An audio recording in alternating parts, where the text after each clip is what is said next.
నిన్న కరదూషణాదులను త్రిశిరుడు అనబడేటటువంటి ఆ కరుణి వద్ద ఉన్న సైన్యాధిపతిని రామచంద్రమూర్తి ఒక్కరే 14,000 సైన్యాన్ని తెగటార్చినటువంటి విధానాన్ని, నిరుపమానమైనటువంటి ఆయన పరాక్రమాన్ని, ఆ రాక్షస వధ జరిగిన తరువాత సీతాదేవి చేత కౌగిలింపబడినటువంటి ఆ రామచంద్రమూర్తి యొక్క స్వరూపం దగ్గర మనం ఆగి ఉన్నాం. నిన్న రామచంద్రమూర్తి 14,000 మంది రాక్షసుల్ని సంహారం చేశారు. నిన్న అంటే నా ఉద్దేశం ఏమిటంటే నిన్న చేసిన ప్రసంగంలోనే, రామాయణంలో నిన్నను చేశారు అన్నది నా ఉద్దేశం కాదు, మీరు కూడా దాన్ని గ్రహించగలరు. ఇప్పుడు ఎప్పుడెప్పుడు కరదూషణాదుల వైపు నుంచి సైన్యం వెళ్ళినా వాళ్ళ వెంట వెడుతున్నటువంటి వ్యక్తి ఒకటి ఉంది. యుద్ధంలో ఆవిడ ప్రత్యక్షంగా కనపడదు. ఆవిడేమీ యుద్ధం చేసేటప్పుడు రాముడి మీద బాణాలు వెయ్యదు, కానీ పగ అంతా ఆవిడిదే. ఆవిడే ఈ యుద్ధానికి అంతటికీ కారకురాలు. ఆవిడే శూర్పణఖ. ఆవిడ కోరిక ఏమిటంటే రాముడు మరణించాలి, లక్ష్మణుడు మరణించాలి, సీతమ్మ మరణించాలి. ఎందుకు మరణించాలి? మీరు కొంచెం జాగ్రత్తగా రామాయణాన్ని గమనిస్తే ఇప్పుడు సీతమ్మ తల్లి వైపుకి ఆపద వెడుతుంది. తర్వాత ఎందుకు వెళ్ళాలి అంటే అసలు ఆవిడ వ్యామోహం రాముడి మీద. రాముడి అందం సీతమ్మ తల్లికి మొదటి అనర్థం తీసుకొచ్చింది. రాముడి అందాన్ని చూసి ఆకర్షితురాలైనటువంటి శూర్పణఖ రాముని పక్కన ఉన్నటువంటి భార్యాస్థానం ఖాళీ అయితే ఆ స్థానంలోకి తను వెళ్ళొచ్చు అనుకుంది. అందుకుని కదా చంపబోయింది. అంతక మించి అవగాహన ఆవిడికేం లేదు, అందుకే రాక్షసి. ఇప్పుడు తన కోరిక తీరలేదు కాబట్టి ఆ కోరిక తీరకపోయినటువంటి స్థితి పగగా మారింది. ఈ పగగా మారకుండా దాన్ని అవతల వారిలో ఉన్నటువంటి ధార్మిక ప్రవృత్తిని అభినందించగలిగినటువంటి మనస్తత్వాన్ని ఆవిడ తనలో తాను వృద్ధి చేసుకోలేకపోయింది. మీకు ఎక్కడైనా రాక్షసత్వం ఉంది అంటే ఒకటి జ్ఞాపకం పెట్టుకోండి. ఎందుకుంటుంది రాక్షసత్వం అంటే దానికి విరుగుణ్ణి అయినా పోషించుకోలేదు. రోగం ఉంది అంటే కారణం ఏమిటి? రోగం పోయేటటువంటి పరిస్థితిని ఆయన ఏర్పాటు చేసుకోలేదు కాబట్టి రోగం పెరుగుతూ ఉంటుంది. అలాగే ఆవిడ ఎన్నడూ ప్రయత్నం చేయదు. మీరు ఎప్పుడూ శ్రీరామాయణాన్ని జరిగిపోయిన కథలో శూర్పణఖ అని ఆలోచన చేస్తే శ్రీరామాయణం మీకు ఒక ప్రయోజనం ఇవ్వడం సాధ్యం కాదు. అలా అనుకున్ననాడు రావణవధ ఒక్కటే ప్రధానము రామాయణంలో అనుకుంటే అసలు రాముడు నరుడిగా పుట్టి అరణ్యవాసం అంతా చేసి ఈ వ్యక్తుల అందరితోటి ఆయన సమన్వయం అవ్వవలసినటువంటి అవసరం లేదు. ఇవన్నీ జరగడం వల్ల, ఇవన్నీ చదవడం వల్ల మనమేం చెయ్యాలి అన్నది ఆలోచన చేసి ఎక్కడ దోషం ఉందో ఆ దోషాన్ని తొలగించుకునే ప్రయత్నం మీరు చేస్తేనే మీకు రామాయణం ఉపయోగపడుతుంది. లేకపోతే రామాయణం ఒక జరిగిపోయిన కథ, శూర్పణఖ చెడ్డది అని మనం అన్నాం అనుకోండి. ఇప్పుడు కొత్తగా మనం అనక్కర్లేదు ఆ మాట.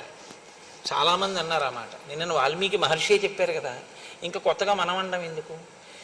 కోరిక తీరకపోతే పగగా మారేటటువంటి స్థితి ఎక్కడ ఉంటుందో దాన్ని మీరు సాక్షి మాత్రంగా గమనించవలసి ఉంటుంది. ఈ కోపం తమాషా చూసావా ఎలా వచ్చిందో? ఈ కోపం వచ్చిన కారణం చేత నాలో ఆలోచన సరళి ఎలా మారిపోతుందో చూసావా? నాలో పగ ఎలా పెరుగుతోందో చూసావా? కాబట్టి ఇప్పుడు నేను అవతల వారిని ప్రేమించడానికి ధార్మికమైన గుణం ఏదైనా ఉందా? ఈ యుద్ధంలో ప్రత్యక్షంగా లేకపోయినా రాముని గుణములను శ్లాఘించి రాముని తప్పేమిటయా అని అడిగిన వాడు ఉన్నాడు, రాక్షసుడు మారీచుడు. మరి మారీచుడు కూడా ఒకప్పుడు దోషం చేసిన వాడే. 2 పర్యాయాలు రాముడి మీదకి యుద్ధానికి వెళ్ళాడు. కానీ మారేడు మారీచుడు. ఎన్ని మాటలు రామచంద్రమూర్తి రాక్షస సంహారం చేస్తే అన్ని మాటలు పగ పెరగడమే తప్ప అసలు తన మనప్రవృత్తిని మార్చుకునేటటువంటి ప్రయత్నం ఎన్నడూ చెయ్యనిది శూర్పణఖ.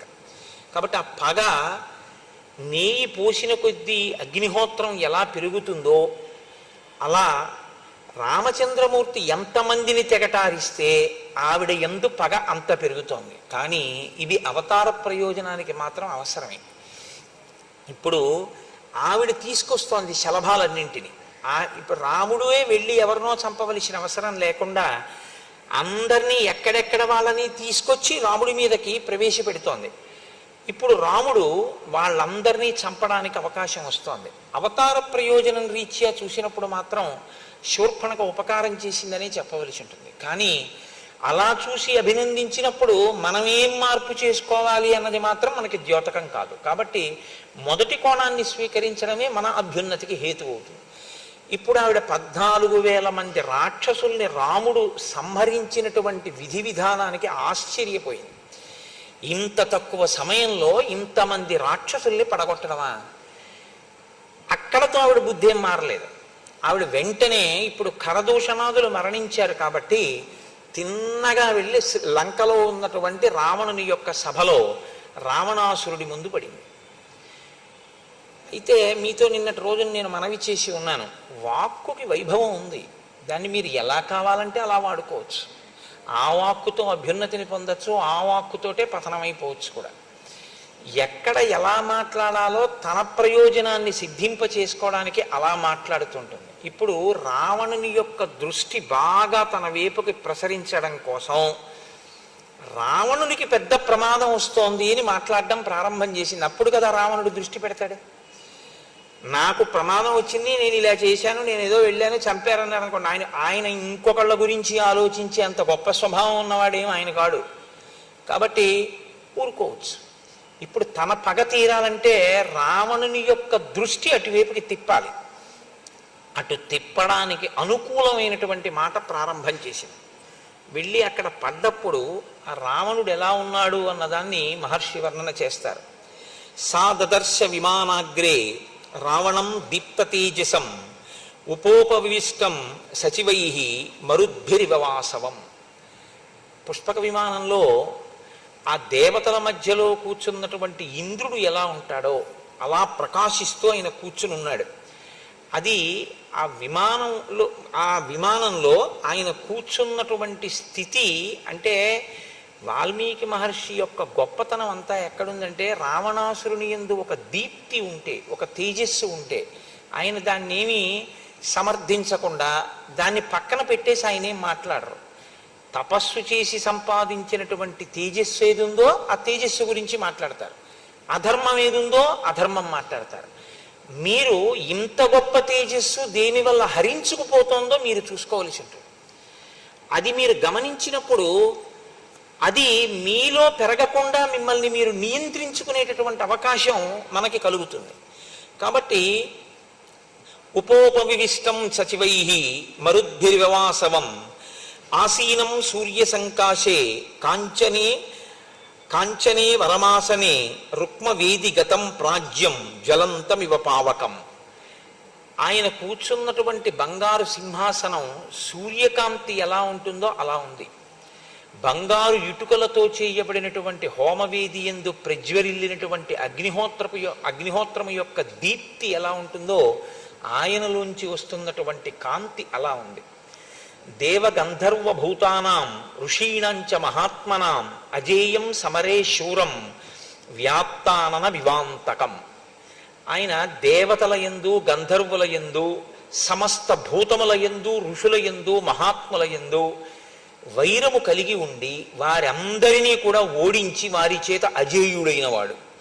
బ్రహ్మగారి యొక్క వరం ఉంది కాబట్టి వాళ్ళెవ్వరూ ఇన్ని సంహరించలేరు. అజేయం సమరే శూరం, ఏ యుద్ధమునందు వారి చేత ఓడింపబడనటువంటి పరాక్రమం ఉన్నవాడు. వ్యాప్తాన వివాంతకం, ఆయన వ్యాప్తానన వివాంతకం, నోరు తెరిచినటువంటి మృత్యుదేవత ఎలా ఉంటుందో అలా ఉన్నాడు. తేజస్సు ఎంత గొప్పదైనా కావచ్చు, కానీ ఆ తేజస్సు ఎందుకు పనికొచ్చిందంటే ఒక మృత్యుదేవత యొక్క తేజస్సు ఎలా ఉంటుందో, నోరు తెరిచినటువంటి మృత్యుదేవత ఏం చేస్తుంది?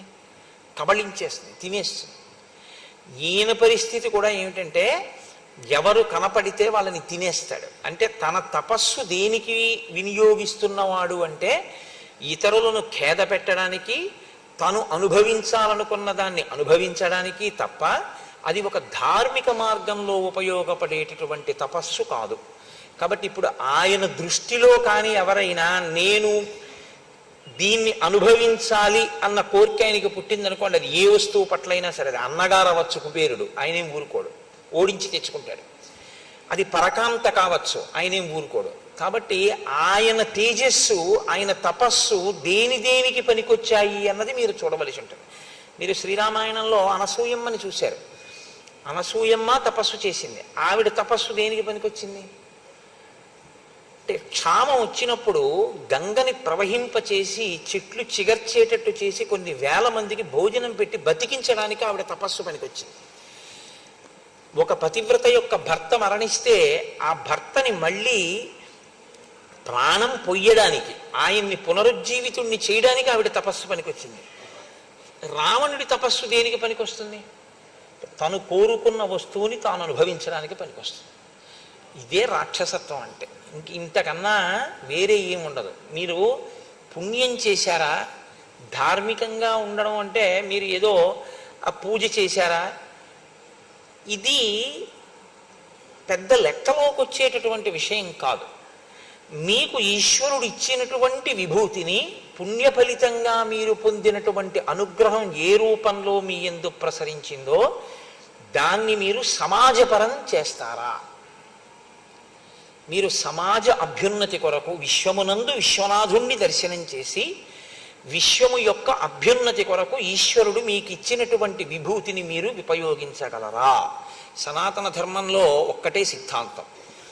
మీకు ఏది కలిగినా, అది కష్టం కానివ్వండి, సుఖం కానివ్వండి, పుణ్యం కానివ్వండి, పాపం కానివ్వండి, లేకపోతే ఇవాళ కలిగినటువంటి సంతోషం కానివ్వండి, దుఃఖం కానివ్వండి, వీటికి కారణం మీరు చేసుకున్న కర్మయే.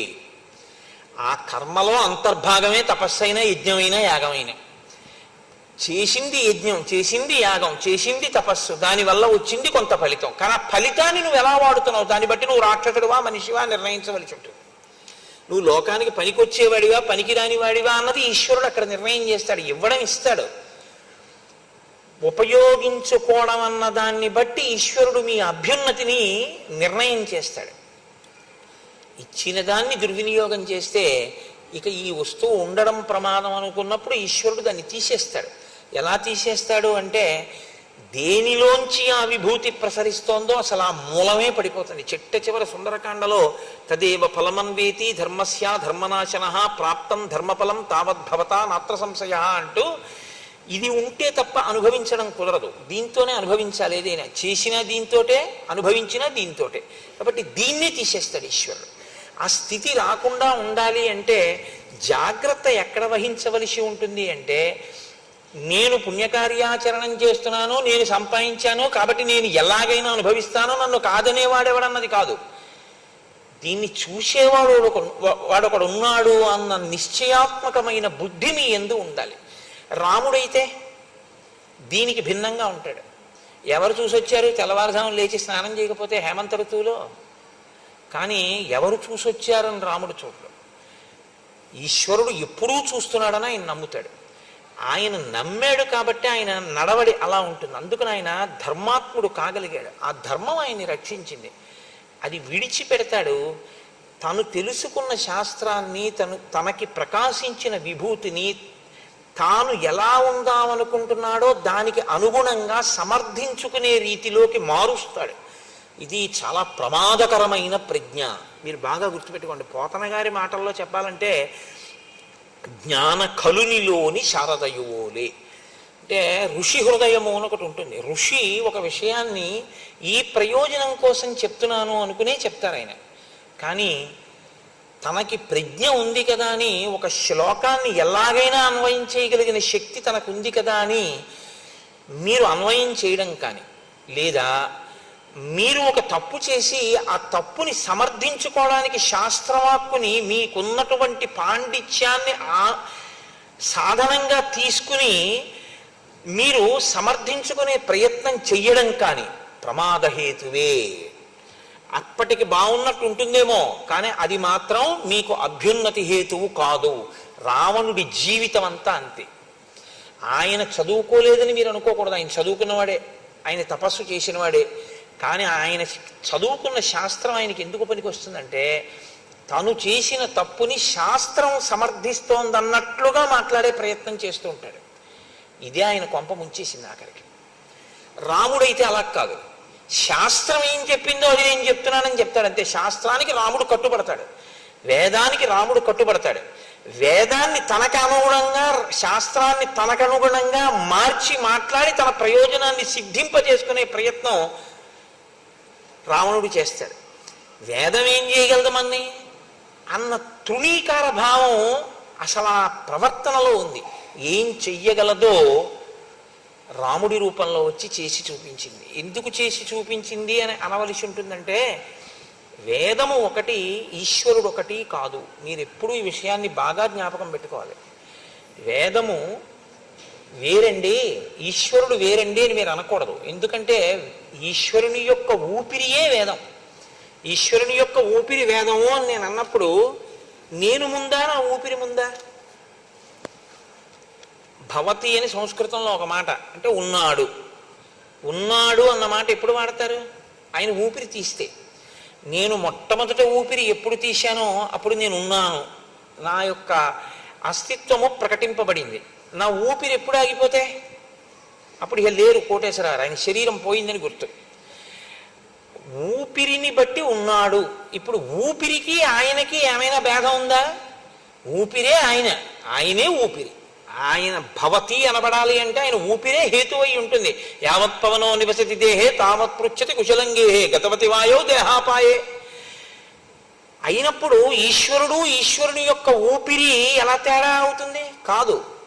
వేదము అంటే, వేదాన్ని నమ్మడము అంటే ఈశ్వరుణ్ణి నమ్మడమే. వేదాన్ని గౌరవించడము అంటే ఈశ్వరుణ్ణి గౌరవించడమే.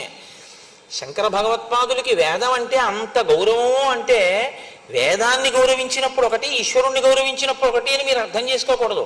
వేదమే ఈశ్వరుడు. కాబట్టి ఇప్పుడు వేదాన్ని మీరు దుర్వినియోగం చేసే ప్రయత్నం చేస్తే, మీకు అనుకూలంగా మీరు సమర్థించుకునే ప్రయత్నం చేస్తే, వేదం చెప్పిన విషయాన్ని మీరు చేస్తున్న పనులను సమర్థించడానికి మీ పాండిత్యాన్ని వాడితే ఈశ్వరుడి పట్ల దోషం కిందే అది లెక్కలోకి వస్తుంది. కాబట్టి ఇప్పుడు మీ శత్రుత్వం ఎవరితో వెళ్ళి పడుతుంది? ఈశ్వరుడితోటే పడుతుంది. అందుకే శాస్త్ర ప్రమాణమునకు, వేద ప్రమాణమునకు కట్టుబడి ఉండాలి. అందుకే శంకర భగవత్పాదులు అవతార పరిసమాప్తి యందు వేదో నిత్యమధీయతాం తదుజితం కర్మ స్వనుష్ఠీయతాం అంటూ దుస్తర్కాస్తు విరమ్యతాం అంటారు. దుస్తర్కము చేయవద్దు. నీకున్న వాక్కు ఏదుందో దాని శృతి ప్రమాణమును నిలబెట్టడానికి ఉపయోగించంతే తప్ప నీ పాండిత్యం, నీ తెలివితేటలు వక్రంగా వాడవద్దు. వక్రంగా అంటే నీ హృదయానికి అనుగుణంగా వేదాన్ని చెప్పద్దు. వేదం యొక్క హృదయానికి అనుగుణంగా వేదాన్ని చెప్పి అనుష్ఠించు. ఇక్కడే తేడా వస్తుంది ఆయనకి. కాబట్టి ఇప్పుడు దేవగంధర్వభూతానాం ఋషీణాంచ మహాత్మనాం అజేయం సమరే శూరం వ్యాప్తానన వివాంతకం. ఈయన స్నిగ్ధ వైడూర్య సంకాశం తప్త కాంచన కుండలం సుభుజం శుక్లదశనం మహాస్యం పర్వతోపమం. మహర్షి ఆయన యొక్క భౌతికమైన ఆకృతి వైభవాన్ని వర్ణన చేస్తున్నారు. స్నిగ్ధ వైడూర్య సంకాశం, వైడూర్య మాణిక్యం ఎలా ఉంటుందో అటువంటి నల్లటి కాంతి కలిగిన వాడు. తప్త కాంచన కుండలం, చెవులకు పెట్టుకున్నటువంటి కుండలములు బాగా కాల్చినటువంటి బంగారముతో చేయబడినవి ధరించి ఉన్నాడు. సుభుజం, మంచి గుండ్రంగా ఉన్నటువంటి భుజములు కలిగిన వాడు. శుక్లదశనం, తెల్లని పళ్ళున్నవాడు. మహాస్యం, పెద్ద ముఖమున్నవాడు. పర్వతోపమం, ఒక పర్వతం వచ్చి కూర్చుంటే ఎలా ఉంటుందో అంత గంభీరమైన ఆకృతి కలిగినటువంటి వాడు. విష్ణు చక్ర నిపాతైశ్చ శతసో దేవసంయుగే అన్యై శస్త్ర ప్రహారైశ్చ మహాయుద్ధేషు తాడితం.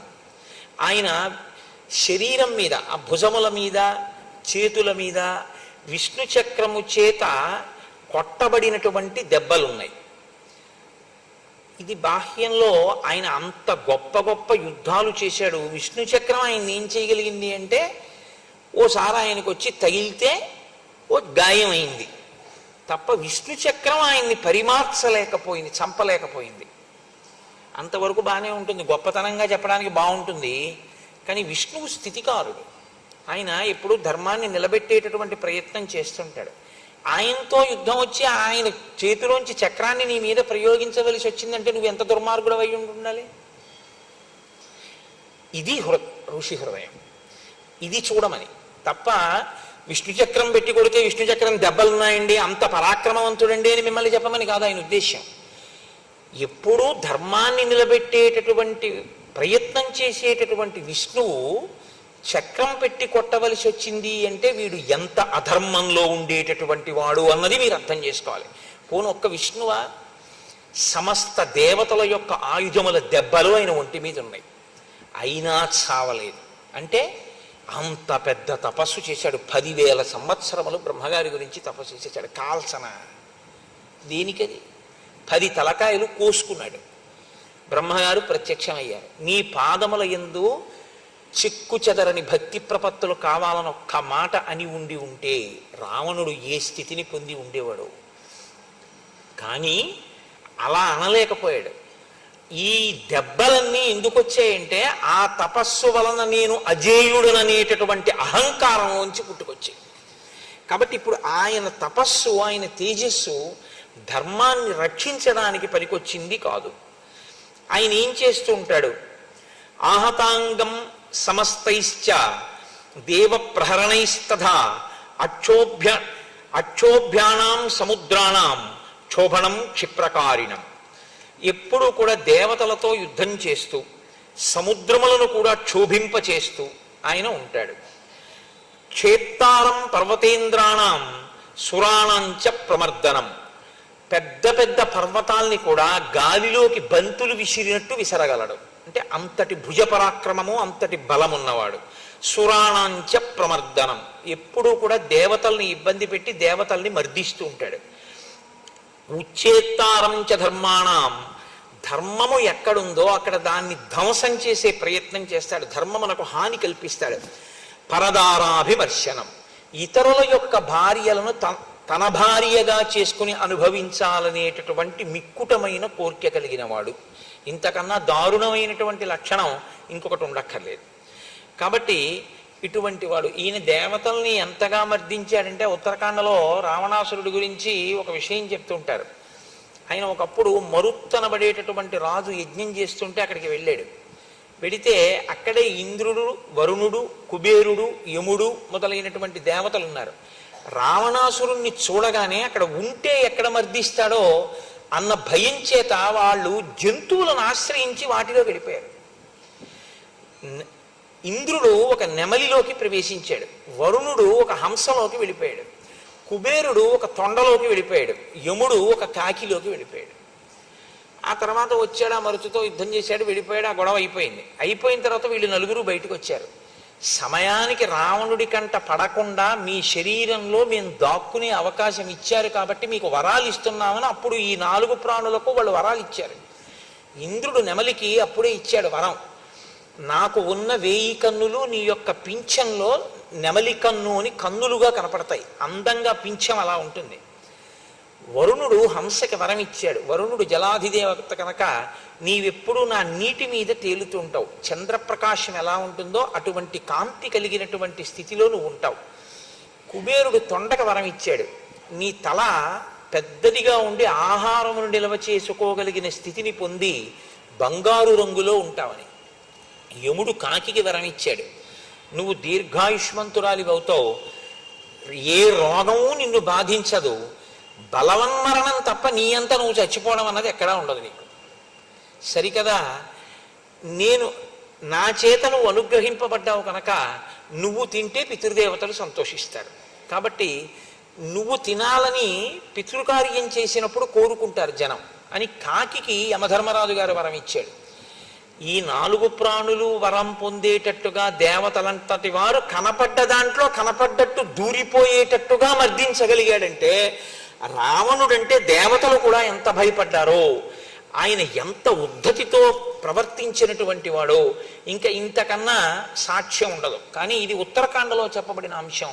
కానీ ఈ శ్లోకానికి ఒకసారి అన్వయం చెయ్యొచ్చు అని నేను అన్వయం చేసి మీకు ఆ ఘట్టాన్ని చెప్పానంతే.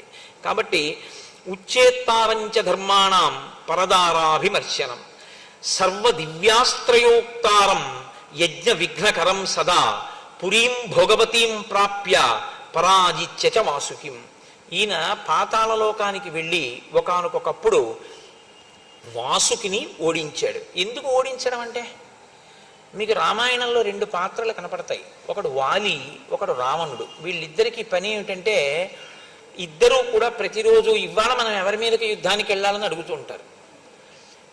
వెళ్ళి అవతల వాడిని ఓడించడం, ఓడిపోతే సంధి చేసుకోవడం, ఇంకా సిగ్గు లేకుండా ప్రవర్తిస్తే ఏ పెద్ద ఆయన వచ్చి వీళ్ళని రక్షిస్తూ ఉండడం, మళ్ళీ ఇంటికి రావడం, మళ్ళీ అంతే డాంబికంగా తిరుగుతూ ఉండడం తప్ప మార్పన్నది లేకుండా ఇలా తిరిగేటటువంటి లక్షణం ఉన్న రెండు పాత్రలు రామాయణంలో, ఒకటి రావణుడు, రెండు వాలి. అందుకే వాళ్ళిద్దరి మధ్య అంత గొప్ప సంధి కూడా ఉంది.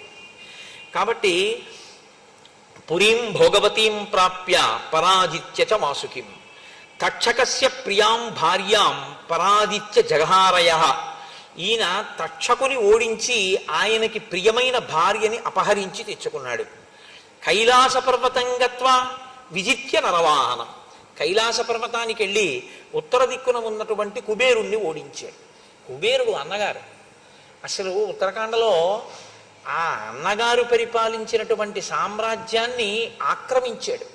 రావణుడు వెడితే కుబేరుడు అడిగాడు, తమ్ముడా రా, ఇద్దరం కలిసి పరిపాలిద్దాం అన్నాడు. నాకు అలా వీల్లేదు, నువ్వు వెళ్ళిపోతావా, నేను ఉండనా అంటే విశ్రవసో బ్రహ్మని అడిగాడు. వాడికి అహంకారంతో పోయే కాలం దాపురించింది, నువ్వు ఉత్తర దిక్కుకు వెళ్ళిపో అంటే అప్పుడు అలకాపురిని నిర్మించుకుని ఆయన కైలాస పర్వతం పక్కకి వెళ్ళిపోయాడు. రావణుడు లంకారాజ్యాన్ని హస్తగతం చేసుకున్నాడు. మొట్టమొదట కుబేరుడు పరిపాలించిన దాన్ని తనుగుచ్చుకున్నాడు. అన్నగారైనటువంటి కుబేరుడి దగ్గర ఉన్న పుష్పక విమానం చూడండి. రామాయణంలో రాముడు అంటాడు, ధర్మమర్థంచ కామంచ పృథివీంచాపి లక్ష్మణ ఇచ్చాపి భవతామర్థే ఏతత్ ప్రతిశృణోమితే అంటాడు. నేను ధర్మం కాని, అర్థం కాని, కామం కాని ఏదైనా అనుభవిస్తే లక్ష్మణ, నేను నా సోదరులతో కలిసి అనుభవిస్తాను తప్ప నా సోదరులు అనుభవించనిది నాకు అక్కర్లేదంటాడు. త్యాగే నైకే అమృతత్వ మానసు అని రాముడు తనదైన రాజ్యాన్ని భరతుడికి ఇచ్చేయడానికి సిద్ధపడతాడు. కానీ రావణుడు ఇతరులవి ఏమున్నాయో అవి తనవిగా చేసుకుంటూ ఉంటాడు. వ్యతిరేక పదాలని చెప్పుంటాయి చూసారా, ఎత్తు పల్లం, పొడుగు పొట్టి, చీకటి వెలుగు, ఈ రెండు వ్యతిరేక పదాలు ఎలా ఉంటాయో రామాయణంలో రాముడు రావణుడు అలా ఉంటాడు. నీకు రాముడు నచ్చితే ధర్మపథంలో వెళ్ళచ్చు, నీకు రావణుడు నచ్చితే 10 తలకాయలు ఉన్నా వాడికి పడిపోయాయి. కాబట్టి అదే జరుగుతుంది అని కూడా గుర్తు పెట్టుకుని రావణుడిని అనుకరించవలసి ఉంటుంది. కాబట్టి ఆయన కుబేరుణ్ణి ఓడించి ఇవన్నీ తెచ్చుకున్నటువంటి వాడు. ఇంత బలపరాక్రమములున్నటువంటి ఆ రావణాసురుడు పుష్పక విమానంలో కూర్చుని ఉండగా శూర్పణఖ మాట్లాడుతోంది. ఇక్కడ శూర్పణఖ మాట్లాడడం అనేటటువంటి తీరు చాలా గొప్పగా ఉంటుంది ఒక రకంగా. ఎందుకంటే తన కోరిక నెరవేరడానికి అనువుగా రావణాసురుని యొక్క దృష్టిని తన వైపుకి బాగా తిప్పుకోవడానికి వీలుగా మాట్లాడుతుంది. ఆ మాట్లాడడం ఎలా ఉంటుందంటే హఠాత్తుగా నీకు ఉపద్రవం వచ్చింది అని మొదలు పెడుతుంది. నీకు ఉపద్రవం వచ్చింది అంటే ఎవడైనా ముందు అటువైపుకి దృష్టి తిప్పుతాడు. కాబట్టి తతశూర్పణఖాదీన రావణం లోకరావణం అమాత్య మధ్యే సంకృత్త పరుషం వాక్యమబ్రవీత్.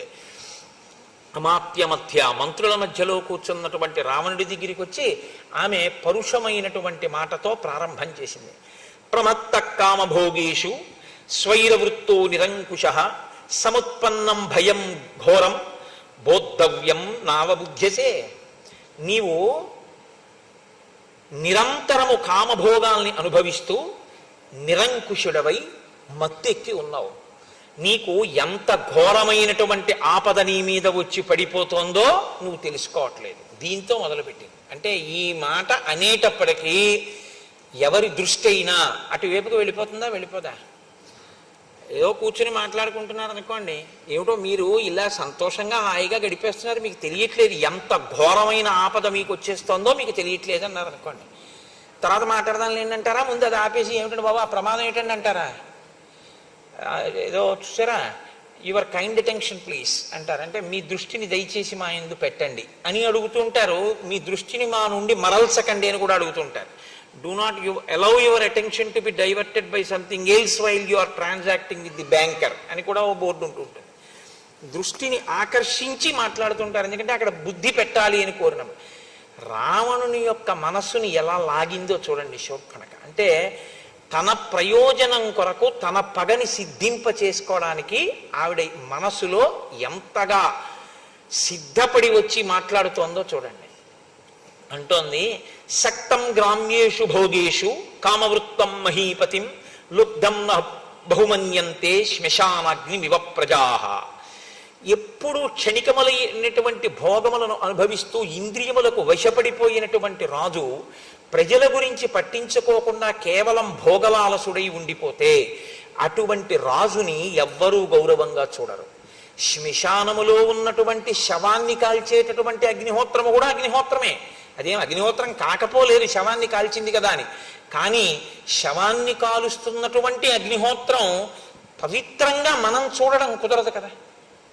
ఎందుకని అంటే అగ్నిహోత్రం పవిత్రం కాదు అని అనడం మాత్రం కుదరదు. కానీ శవాన్ని కాలుస్తున్నటువంటి అగ్ని ఎలా మంగళకరంగా చూడబడదో అలా కేవలము గ్రామ్యమైనటువంటి భోగముల యందు లాలస కలిగి వానియందే నిరంతరం తిరిగేటటువంటి రాజుని ప్రజలు ఆదరించరు, ఇష్టపడరు. స్వయం కార్యాణి కాలే నానుతిష్టతి పార్థివ సతువై సహ రాజ్యేన తైశ్చ కార్యైర్వినశ్యతి. ఏ రాజు తను స్వయంగా కొన్ని పనులను చూసుకోవలసి ఉంటుందో, ఏ రాజు తప్పకుండా తాను ఆ కార్యముల మీద వ్యక్తిగతంగా తన దృష్టి పెట్టవలసి ఉంటుందో అలా పెట్టకుండా పరిపాలన జరిగిపోతోంది లేని విడిచిపెట్టేస్తాడో అటువంటి రాజు యొక్క కార్యములు నశించిపోతాయి. అంటే ఇవన్నీ ఎవరు చేస్తున్నారని ఆవిడ ఉద్దేశ్యం. రావణుడు చేస్తున్నాడని. ఏం జరిగింది, ఏ ఆపద వచ్చింది, ఇలాని అలా నువ్వు ఉన్నావని నిరూపించి మాట్లాడుతుంది ఆవిడ. చిట్ట చివరికి రావణుడిదే దోషం ఇది ఎంత దూరం వెడుతోంది అన్నది చూపిస్తుంది రావణుడి దృష్టిని ఆకర్షించడానికి. త్వంతు బాలస్వభావశ్చ బుద్ధిహీనశ్చ రాక్షస జ్ఞాతవ్యంతు నజానీషే కథం రాజా భవిష్యసి. నువ్వు బాలుడిలా వివేక శూన్యుడివి, నీకు యుక్తాయుక్త విచక్షణ లేదు, బుద్ధిహీనుడవు. ఇలాంటి నీవు ఎలా రాజుగా ఉండగలనని అనుకుంటున్నావు? అయుక్తచారం మన్యే త్వాం ప్రాకృతై శుచివైర్వృత్తం స్వజనం తు జనస్థానం హతం యోనావబుద్ధ్యసే. 14,000 మంది నీ స్వజనులు జనస్థానంలో మరణించారు. నీకు తెలుసా ఆ విషయం? నీకు తెలియదు. నీ గూఢచారులు అంత గొప్పవాళ్ళు, నీ మంత్రులు అంత గొప్పవాళ్ళు. నీకు కనీసం నీ స్వజనం ఇంతమంది చచ్చిపోయారన్న విషయం కూడా నీకు తెలుసుకునేటటువంటి ఆలోచన లేదు. నువ్వు దాని గురించి పట్టించుకోవట్లేదు. ఇంకింతకన్నా దారుణం ఏముంటుంది? 14 సహస్రాణి రక్షసాం క్రూరకర్మణాం హతానైకేన రామేణ ఖరశ్చ సహదూషణ. 14,000 మంది రాక్షసులు ఖరదూషణలతో సహా ఒక్క రాముడి చేతిలో తెగటారిపోయారు. ఇప్పుడు ఆయన దృష్టి బాగా అటువైపుకి వెళ్ళేటట్టు మాట్లాడుతోంది. ఋషీణాం అభయం దత్తం కృతక్షేమాశ్చ దండకాః దర్శితంచ జనస్థానం రామేణ క్లిష్టకర్మణాః. అక్కడతో అయిపోయింది అనుకుంటున్నావేమో. రాముడు ప్రతిజ్ఞ చేశాడు, ఋషుల దగ్గర ప్రతిజ్ఞ చేశాడు, దండకారణ్యంలో ఉన్నటువంటి రాక్షసులందరినీ సంహరిస్తానని ప్రతిజ్ఞ చేశాడు. కాబట్టి ఇప్పుడు మాట నిలబెట్టుకోవడానికి ఋషులు హాయిగా తపస్సు చేసుకునేటట్టుగా పరిస్థితిని ఏర్పాటు చేయడానికి రాముడు రాక్షసుల్ని విడిచిపెట్టాడు. ఋషులు అంటే రావణాసురుడికి పడదు. ఆ ఋషుల్ని ఎవడు రక్షిస్తానన్నాడో ఆయన రావణుడికి శత్రువే. కాబట్టి ఇప్పుడు ఆవిడ రామరావణుల మధ్య శత్రుత్వాన్ని ఏ కారణం పెట్టి కల్పించవచ్చో ఆ కారణాన్ని తీసుకొచ్చి అక్కడ పెట్టింది. పెట్టి నానుతిష్టతి కార్యాణి భయేషు నా బిభేతి చ క్షిప్రం రాజ్యచ్యుతో దీనః తృణైస్తుల్యో భవిష్యతి. ఏ రాజు కార్యములను బాగా పట్టించుకోకుండా తిరుగుతుంటాడో, ఏ రాజు వస్తున్నటువంటి భయానకమైన పరిస్థితులను దృష్టిలో పెట్టుకోకుండా నాకేమి లేని ప్రవర్తిస్తూ ఉంటాడో అటువంటి వాడు చాలా త్వరగా రాజ పదవి నుంచి తొలగింపబడి భయమును పొందుతాడు, అందరికీ చులకనైపోతాడు. రావణ, నీకొక మాట చెప్తున్నాను, ఇవాళ నిన్నింత గౌరవిస్తున్నారు, కానీ రాముడు నిన్ను రాచరికం నుంచి తొలగిస్తే, నిన్ను పడగొట్టేస్తే, నీ సింహాసనం పోతే శుష్కై కాష్టైర్భవేత్ కార్యం లోష్టైరపి చపాంసుభిః నతు స్థానాత్ పరిభ్రష్టై కార్యం స్వాత్తు వసుధాధిపైః. ఎక్కడైనా లోకంలో ఎండిపోయినటువంటి పుల్లలు, మట్టి గడ్డలు, ధూళి, వీటికి కూడా విలువ ఉండొచ్చు, ఉండొచ్చేమి ఉంటుంది కూడా. కానీ ఒక్కసారి పదవిని కోల్పోయినటువంటి రాజుకి మాత్రం ఇక గౌరవం ఉండదు. వాడు అన్నిటినీ కోల్పోతాడు, అంత చులకనైపోతాడు అందరి దృష్టిలో. నువ్వు దీన్ని తెలుసుకోలేకపోతున్నావు, నీకు వస్తున్నటువంటి ప్రమాదాన్ని పసిగట్టలేకపోతున్నావు. వచ్చేస్తున్నాడు రాముడు, కాబట్టి త్వరలోనే నిన్ను పదవి నుంచి తీసేస్తాడు. ఎందుకు తీసేస్తాడని అడుగుతావేమో. ఒక్కటే కారణం, నీకు రాముడికి ప్రత్యక్ష వైరం అక్కర్లేదు. ఋషుల్ని రక్షిస్తానని రాముడు అన్నాడు, ఋషుల్ని పాడు చేసి నువ్వు ఉంటావు. కాబట్టి ధర్మాన్ని నువ్వు పాడు చేస్తావు, ధర్మాన్ని ఆయన రక్షిస్తాడు. కాబట్టి మీ ఇద్దరి శత్రుత్వానికి కారణం ఇది చాలు. నువ్వు ఉంటే ధర్మం ఉండదు, కాబట్టి నువ్వు ఉంటే ఋషులు తపస్సు చేయలేరు, కాబట్టి నువ్వు ఉండడాన్ని రాముడు ఇష్టపడడు. అసలు రాముడు అలా ఆలోచించాడా అన్నది మనం చెప్పడం కష్టం. రాముడు అసలు రావణుడి విషయంలో ఇప్పటి వరకు అలా ఆలోచించినట్టు, రావణుణ్ణి చంపేద్దామని రాముడు ఆలోచన చేసినట్టు మనకెక్కడా లేదు. ఋషులు అడిగారు, ఆయన ప్రతిజ్ఞ చేశారంతే. కానీ ఆవిడ దీన్ని ఎక్కడికి తీసుకొచ్చిందంటే, దీర్ఘకాలంలో జరగవలసిన మాట మాత్రం అదే, కానీ ఇప్పుడే రావణుడికి ప్రమాదం వచ్చేసింది అన్నట్టుగా రాముడి వైపుకి వైరాన్ని ప్రచోదనం చేసింది. అంటే రావణుడు అన్నాడు వెంటనే, ఏ ప్రశ్న రావణుడి నుంచి కోరుకుందో ఆ ప్రశ్నే రావణుడు వేశాడు. లోకంలో ప్రజ్ఞ ఒకటి ఉంటుంది, ఆయన ఇలా అడగాలి అనుకుని వెళ్ళి ఆయన అలా అడిగేటట్టుగా మాట్లాడతారు కొంతమంది, ఆ ప్రశ్న వేసేటట్టుగా మాట్లాడతారు. అప్పుడు తను అడగడం కాదు, ఆయన తనని అడిగి తాను ఆయనకి చేస్తానని చెప్పినట్టుగా స్థితిని కల్పిస్తారు. ఇది చాలా చమత్కారంగా ఉంటుంది, అదొక ప్రజ్ఞ, అది గొప్ప స్వార్థం. శూర్పణఖ దాన్ని సాధించుకోగలిగింది. కాబట్టి ఇప్పుడు రావణుడు అన్నాడు, కస్య రామ కథం వీర్య కిం రూప కిం పరాక్రమ కిమర్థం దండకారణ్యం ప్రవిష్ట సుదురాసదం. అసలు ఎవరా రాముడు, ఆయన పరాక్రమం ఏమిటి, ఆయన వీర్యం ఏమిటి, ఆయన దండకారణ్యంలోకి ఎందుకు వచ్చాడు, ఎప్పుడు వచ్చాడు, దేని కొరకు దండకారణ్యంలో ప్రవేశించాడు. ఆయుధం కించ రామస్య నిహితాయేన రాక్షసాః కరశ్చ నిహిత సంఖ్యే దూషణస్త్రిశిరాస్తథా తత్వం బ్రూహి మనోజ్ఞాంగి కేనత్వం చ విరూపిత. అసలు ఆ రాముడు ఏ ఆయుధాలు చేత్తో పట్టుకుంటాడు, రాముడి వెనకాతల ఎవరుంటారు, ఆ రాముడు ఏ పని మీద ఏ వైరము వలన కరదూషణాదులను త్రిశిరుణ్ణి వాళ్ళని సంహరించాడు, నీ ముక్కు చెవులు ఎందుకు కోశాడు అని అడిగాడు. ఇప్పటి వరకు ఆవిడ కరదూషణాదుల గురించి మాట్లాడుతోంది తప్ప తన ముక్కు చెవులు ఎందుకు కోశాడో చెప్పలేదు. కానీ దాద్దామంటే దాచేదా, దాద్దామంటే దాగేది కాదు, ముక్కు చెవులు కోసేస్తే. కాబట్టి ఆయన ఈ ప్రశ్న అడిగేదాకా మాత్రం తన ముక్కు చెవులు ఎందుకు తెగిపోయాయో మాత్రం శూర్పణఖ చెప్పలేదు. ఇప్పుడు ఎంత అందంగా చెప్తుందో, ఆ ప్రశ్న వేస్తే ముక్కు చెవుల ఘట్టాన్ని ఇంకొక రకంగా తిప్పుకుంటుంది. ఈ ప్రజ్ఞ ఈవిడిదే కాదు, ఈవిడికి ముందు పుట్టినవాడు ఆయన, ఆయనకి ఇంతకన్నా గొప్ప ప్రజ్ఞ. సత్యాన్ని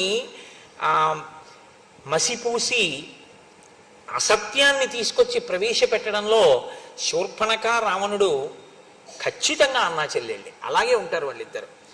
కాబట్టి ఇప్పుడు ఆవిడంది దీర్ఘబాహుర్విశాలాక్ష, మనసులో కామం ఎక్కడికి పోతుందండి. కాబట్టి రాముడి గురించి ఎప్పుడు చెప్పినా అలాగే వర్ణిస్తుంది. దీర్ఘబాహుర్విశాలాక్ష చీరకృష్ణాజినాంబర కందర్పసమ రూపశ్చ రామో దశరథాత్మజ. రాముడు దీర్ఘమైనటువంటి బాహువులున్నవాడు, ఆజానుబాహుం అరవిందదలాయతాక్షం అని కదా. ఆయన చీరకృష్ణాజినంబర, నారచీర కట్టుకుని కృష్ణాజినం కట్టుకుని ఉన్నాడు. కందర్ప సమరూపశ్చ, మన్మధునితో సమానమైనటువంటి అందము కలిగినటువంటి వాడు. రామో దశరథాత్మజ, దశరథుని యొక్క కుమారుడు రాముడు. శక్రచాప నిభం చాపం వికృష్య కనకాంగదం దీప్తాన్ క్షిపతి నారాచాన్ సర్పానివ మహావిషాన్. ఆయన ఇంద్రుడి యొక్క ధనస్సు ఎలా ఉంటుందో అటువంటి ధనస్సుని చేత్తో పట్టుకుంటాడు. విషసర్పములతో సమానమైనటువంటి నారాచ బాణములను వింటినారికి తగల్చి ప్రయోగిస్తూ ఉంటాడు. నాదదానం శరాన్ ఘోరాన్ నముంచంతం శిలీముఖాన్ న కార్ముకం నికర్షంతం రామం పశ్యామి సంయుగే. ఈ మాటే రావణుడికి బాగా తలకెక్కి రాముడు లేని సమయంలో సీతాపహరణం చెయ్యాలి అనే నిర్ణయానికి కారణమైంది. ఆవిడంది 14,000 మందిని చాలా తక్కువ కాలంలో రాముడు సంహరించాడు. కానీ సంహరించడం అనేటటువంటిది చచ్చిపోయిన వాళ్ళ వల్ల తెలిసింది తప్ప అసలు రాముడు 14,000 మంది వెళ్తే చచ్చిపోవడానికి వెళ్ళి లైన్లో నించున్న వాళ్ళు కాదు. వాళ్ళు యుద్ధానికి వెళ్ళిన వాళ్ళు కాబట్టి వాళ్ళు ప్రయోగించారు బాణాలు, అస్త్రాలు, శస్త్రాలు, ఆయుధాలు అన్నీ వేశారు. ఇన్నిటిని వేసినప్పుడు ఇన్నిటినీ ఎప్పుడు నిగ్రహించాడో, నిగ్రహిస్తూ ఇంతమందిని ఎప్పుడు చంపాడో, చంపడానికి బాణం ఎప్పుడు తీశాడో, తీసిన బాణాన్ని ధనస్సుకు ఉన్నటువంటి వింటినారికి ఎప్పుడు తొడిగాడో, తొడిగిన దాన్ని వెనక్కి ఎప్పుడు లాగాడో, లాగిన దాన్ని ఎప్పుడు వదిలాడో, వదిలినప్పుడు గురి ఎవరి వంక చూశాడో, ఎప్పుడు వెళ్ళి ఆ బాణం పడిందో నాకు కనపడలేదు. వడగళ్ళవాన పడితే ఏ విధంగా అయితే పైరు పంటలన్నీ ధ్వంసమైపోతాయో అలా ఆయన ధనస్సులోంచి బాణములు పైకి రావడం అన్నది, ఆయన బాణం తీయడం అన్నది, సంధించడం అన్నది అసలు కనపడదు. అంత వేగం అన్నమాట. అసలు ఆ బాణాలు తీస్తున్నాడా అన్నది కూడా కనపడదు, సంధిస్తున్నాడా కనపడదు. ఇది ఎలా ఉంటుందంటే, ఒక ఉదాహరణ చెప్పాలంటే, ఆగిపోతే లెక్క పెట్టగలిగిన ఫ్యాన్ రెక్కలు 5th గేర్లో ఉంటే లెక్క పెట్టలేని ఫ్యాన్ రెక్కలులా ఉంటుందన్నమాట. అంత వేగం. అది చాలా హీనోపమానమేమో. అంతకన్నా ఇంకా నేను ప్రవేశపెట్టడానికి అవకాశం లేక చెప్తున్నాను, ప్రత్యక్షంగా వెంటనే మనసుకు ఎక్కడానికి. అంత వేగంగా ఉంటుంది. రామబాణముల యొక్క వేగాన్ని దేనివల్ల చూడవలసి ఉంటుందంటే ఫలితాన్ని బట్టి చూడవలసి ఉంటుంది. ఇంతమంది చచ్చిపోయారు కాబట్టి బాణాలు వేసాడు అనుకోవాలి తప్ప బాణాలు వేయడం చూడడం మాత్రం కుదరదు. ఎందుకంటే ఆ వేగం అలా ఉంటుంది, అంత వేగంగా వేస్తాడు ఆ బాణాలని. ఇప్పుడు రావణుడికి ఈ మాట విన్నాకే భయం వేసింది. మనం మాత్రం వెళ్ళి ఎదురుగుండా ఎలా నిలబడతాం అనుకున్నాడు. అనుకుని రాముడు లేని సమయంలో సీతాపహరణం చెయ్యాలన్న నిశ్చయం చేసుకోవడానికి కారణం కూడా శూర్పణఖ యొక్క మాటలే. అంటూ ఆవిడంది, ఋషీణామభయం దత్తం కృతక్షేమాశ్చ దండకాహ. ఋషులకందరికీ కూడా అభయం ఇచ్చాడు దండకారణ్యంలో. రాక్షసులందరినీ ఇలాగే చంపేస్తానన్నాడు. ఆయనతో ఎవరుంటారని కదా నువ్వు అడిగావు. భ్రాతాచాస్య మహాతేజ గుణవాన్ తుల్య విక్రమ అనురక్తశ్చ భక్తశ్చ లక్ష్మణో నామవీర్యవాన్ అమర్షీ దుర్జయో జేత విక్రాంతో బుద్ధిమాన్ బలి రామస్య దక్షిణో బాహు నిత్యం ప్రాణో బహిశ్చర. ఆయన తమ్ముడు లక్ష్మణుడు ఉన్నాడు. అపారమైనటువంటి గుణసంపత్తి కలిగినటువంటి వాడు, అన్నగారంటే భక్తి కలిగినటువంటి వాడు, లక్ష్మణుడిని పేరు కలిగినటువంటి వాడు, విపరీతమైన కోపం ఉన్నవాడు. ముక్కు చెవులు కోసేశాడు కదండి. అందుకని ఒకరిని జయించడమే తప్ప తాను జయింపబడడం అన్నది తెలియనటువంటి వాడు, గొప్ప పరాక్రమం ఉన్నవాడు, చాలా బుద్ధిబలం ఉన్నవాడు, రామచంద్రమూర్తి యొక్క కుడిభుజం వంటి వాడు, బయట తిరిగేటటువంటి రాముని యొక్క ప్రాణము వంటి వాడు లక్ష్మణుడు అన్నవాడు ఒకడు ఉన్నాడు. రాముడు ఎంతటివాడో ఇంచుమించు అంతటివాడు. ఇప్పుడు ఆయన భయానికి ఇదొక కారణం. కానీ ఆవిడ పగ ఎటు తిరిగిందో చూడండి. రాముడు తనని భార్యగా అంగీకరించకపోవడానికి కారణం సీతమ్మ ఉండడమే. ఇప్పుడు సీతమ్మ యందు అనురక్తి రావణునికి కలగాలి. ఆ సీతమ్మని అపహరించాలి. అపహరించి రావణుడు తీసుకొస్తే సీతమ్మ బాధపడాలి. రాముడు రక్షించలేని స్థితి కల్పించాలంటే రాముడు దూరంగా ఉండగా సీతాపహరణం జరగాలి. రాముడు దూరంగా ఉండగా సీతాపహరణం జరగాలంటే రాముడి ముందు మనం నిలబడి లేనిపోని ఇబ్బంది తెచ్చుకోవడం ఎందుకన్న భావన రావణుని ఎందుకు కలగాలి. సీతమ్మని అపహరించి తెచ్చేయాలి. భార్య లేక రాముడు ఏడవాలి. ఆ భార్య రామభార్య అయ్యుండి కూడా రావణుడు చేసేటటువంటి ఉద్ధతితో కూడినటువంటి క్రియల వలన ఆమె ఏడవాలి. తను ఆమె ఉండడం వల్ల రాముణ్ణి పొందలేకపోయింది కాబట్టి రాముని భార్య అయినందుకు రాముణ్ణి పొందలేక పరపురుషుడు ఆమెని పొందడానికి ప్రయత్నిస్తుంటే ఆవిడ ఏడవాలి. ఆవిడ ఏడుపు చూసి తాను ఆనందించాలి. అంటే ఆ పగకి ఇంకా హద్దు లేదు. ఇంగ్లీష్లో శాడిస్ట్ అని ఒక మాట వాడుతుంటారు. మీరు పగ అనేటటువంటి దాన్ని అదుపు చేయకపోతే అది ఎంత దూరమైనా వెళ్ళిపోతుంది. దానికి ఇంకా హద్దు ఆపు ఏముండదు, ఎక్కడికైనా వెడుతుంది. శూర్పణఖ ఈ ప్రణాళికని అమలు చేయడానికి నిశ్చయించుకుంది. కాబట్టి ఇప్పటి వరకు సీతమ్మ గురించి ఒకలా మాట్లాడుతుంది, ఇప్పుడు సీతమ్మ గురించి ఒకలా మాట్లాడుతుంది. రావణుని యొక్క మనసు సీతమ్మ యందు లగ్నం కావాలి. అందుకనంది రామస్యతు విశాలాక్షి పూర్ణేందు సదృశానన ధర్మపత్ని ప్రియాభర్తు నిత్యం ప్రియహితేరత. రామచంద్రమూర్తి యొక్క భార్య విశాలాక్షి, పెద్ద కన్నులు కలిగినది. పూర్ణేందు సదృశానన, పౌర్ణమి నాటి చంద్రబింబం ఎలా ఉంటుందో అటువంటి ముఖము కలిగినది. ఖచ్చితంగా పరుల భార్య యందు మనసు పెట్టుకునే అలవాటు ఉన్న రావణుడికి ఈ మాటలు చాలు. ఇప్పుడు సీతని అపహరించాలి అన్న కోరిక బలపడడానికి ఇప్పుడు రెండో పాదం వేసింది. ధర్మపత్ని ప్రియాభర్తు, ఆమె ధర్మపత్ని రాముడికి.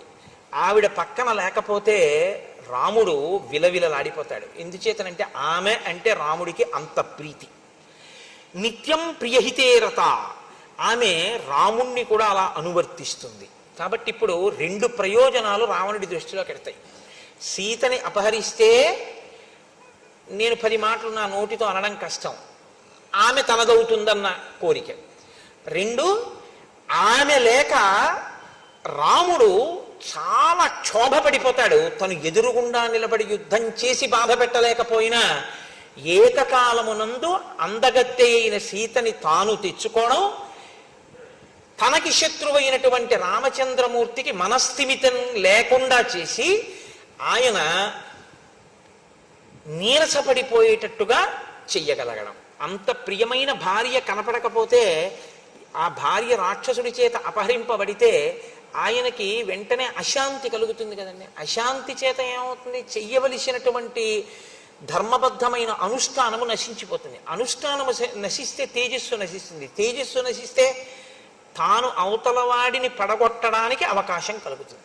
కాబట్టి ఇప్పుడు రావణుడి మనస్సులో తీసుకునేటటువంటి నిర్ణయం ఎటువంటిదై ఉండాలో అటువంటి నిర్ణయం రావణుడి నోటి వెంట పైకి వచ్చేటట్టు శూర్పణఖ వృత్తాంతాన్ని మార్చి అక్కడ ప్రకటిస్తోంది రావణుడి దగ్గర. అంటే తన పగకి అనుగుణంగా అవతలవాణ్ణి పనిముట్టుగా వాడుకోవడానికి ఎంత బాగా మాట్లాడగలదో శూర్పణఖ మీరు గమనించవలసి ఉంటుంది. ఇది బాగా అన్న మాట పనికొచ్చే బాగా, పనికిరాని బాగా అన్నది కూడా చూసుకోవలసి ఉంటుంది మాట విషయంలో. కాబట్టి సా సుకేశీ సునాసోరు సురూపాచ యశస్విని దేవతేవ వనస్యాస్య రాజతే శ్రీరివాపరా. ఆమె చాలా అందగత్తె, చాలా విశేషమైనటువంటి నల్లని కురులు కలిగినటువంటిది, అందమైనటువంటి రూపమున్నది, కీర్తి కలిగినటువంటిది. ఆమె వనములో తిరుగుతుంటే వనదేవత అనిపిస్తుంది. సాక్షాత్ శ్రీ మహాలక్ష్మిలా ఉంటుంది. తప్త కాంచన వర్ణాభ, కాల్చిన బంగారు కాంతితో ఉంటుంది. తాం అగ్నివర్ణాం తపసాజ్వలంతీం వైరోచనీం కర్మ ఫలేషు జుష్టాం అన్నట్టు రక్తతుంగ నఖీశుభ, ఎర్రని ఎత్తు కలిగినటువంటి ఎత్తైన గోళ్లతో ఉంటుంది. సీతానామవరోహ వైదేహి తను మధ్యమ, సన్నని నడుము కలిగినటువంటి విదేహరాజపుత్రి అయినటువంటి ఆమె పేరు, అందమైన ముఖమున్న ఆ తల్లి పేరు సీత. నైవ దేవీ నగంధర్వీ నయక్షీ నచకిన్నరీ నైవం రూపా మయా నారీ దృష్టపూర్వా మహీతలే.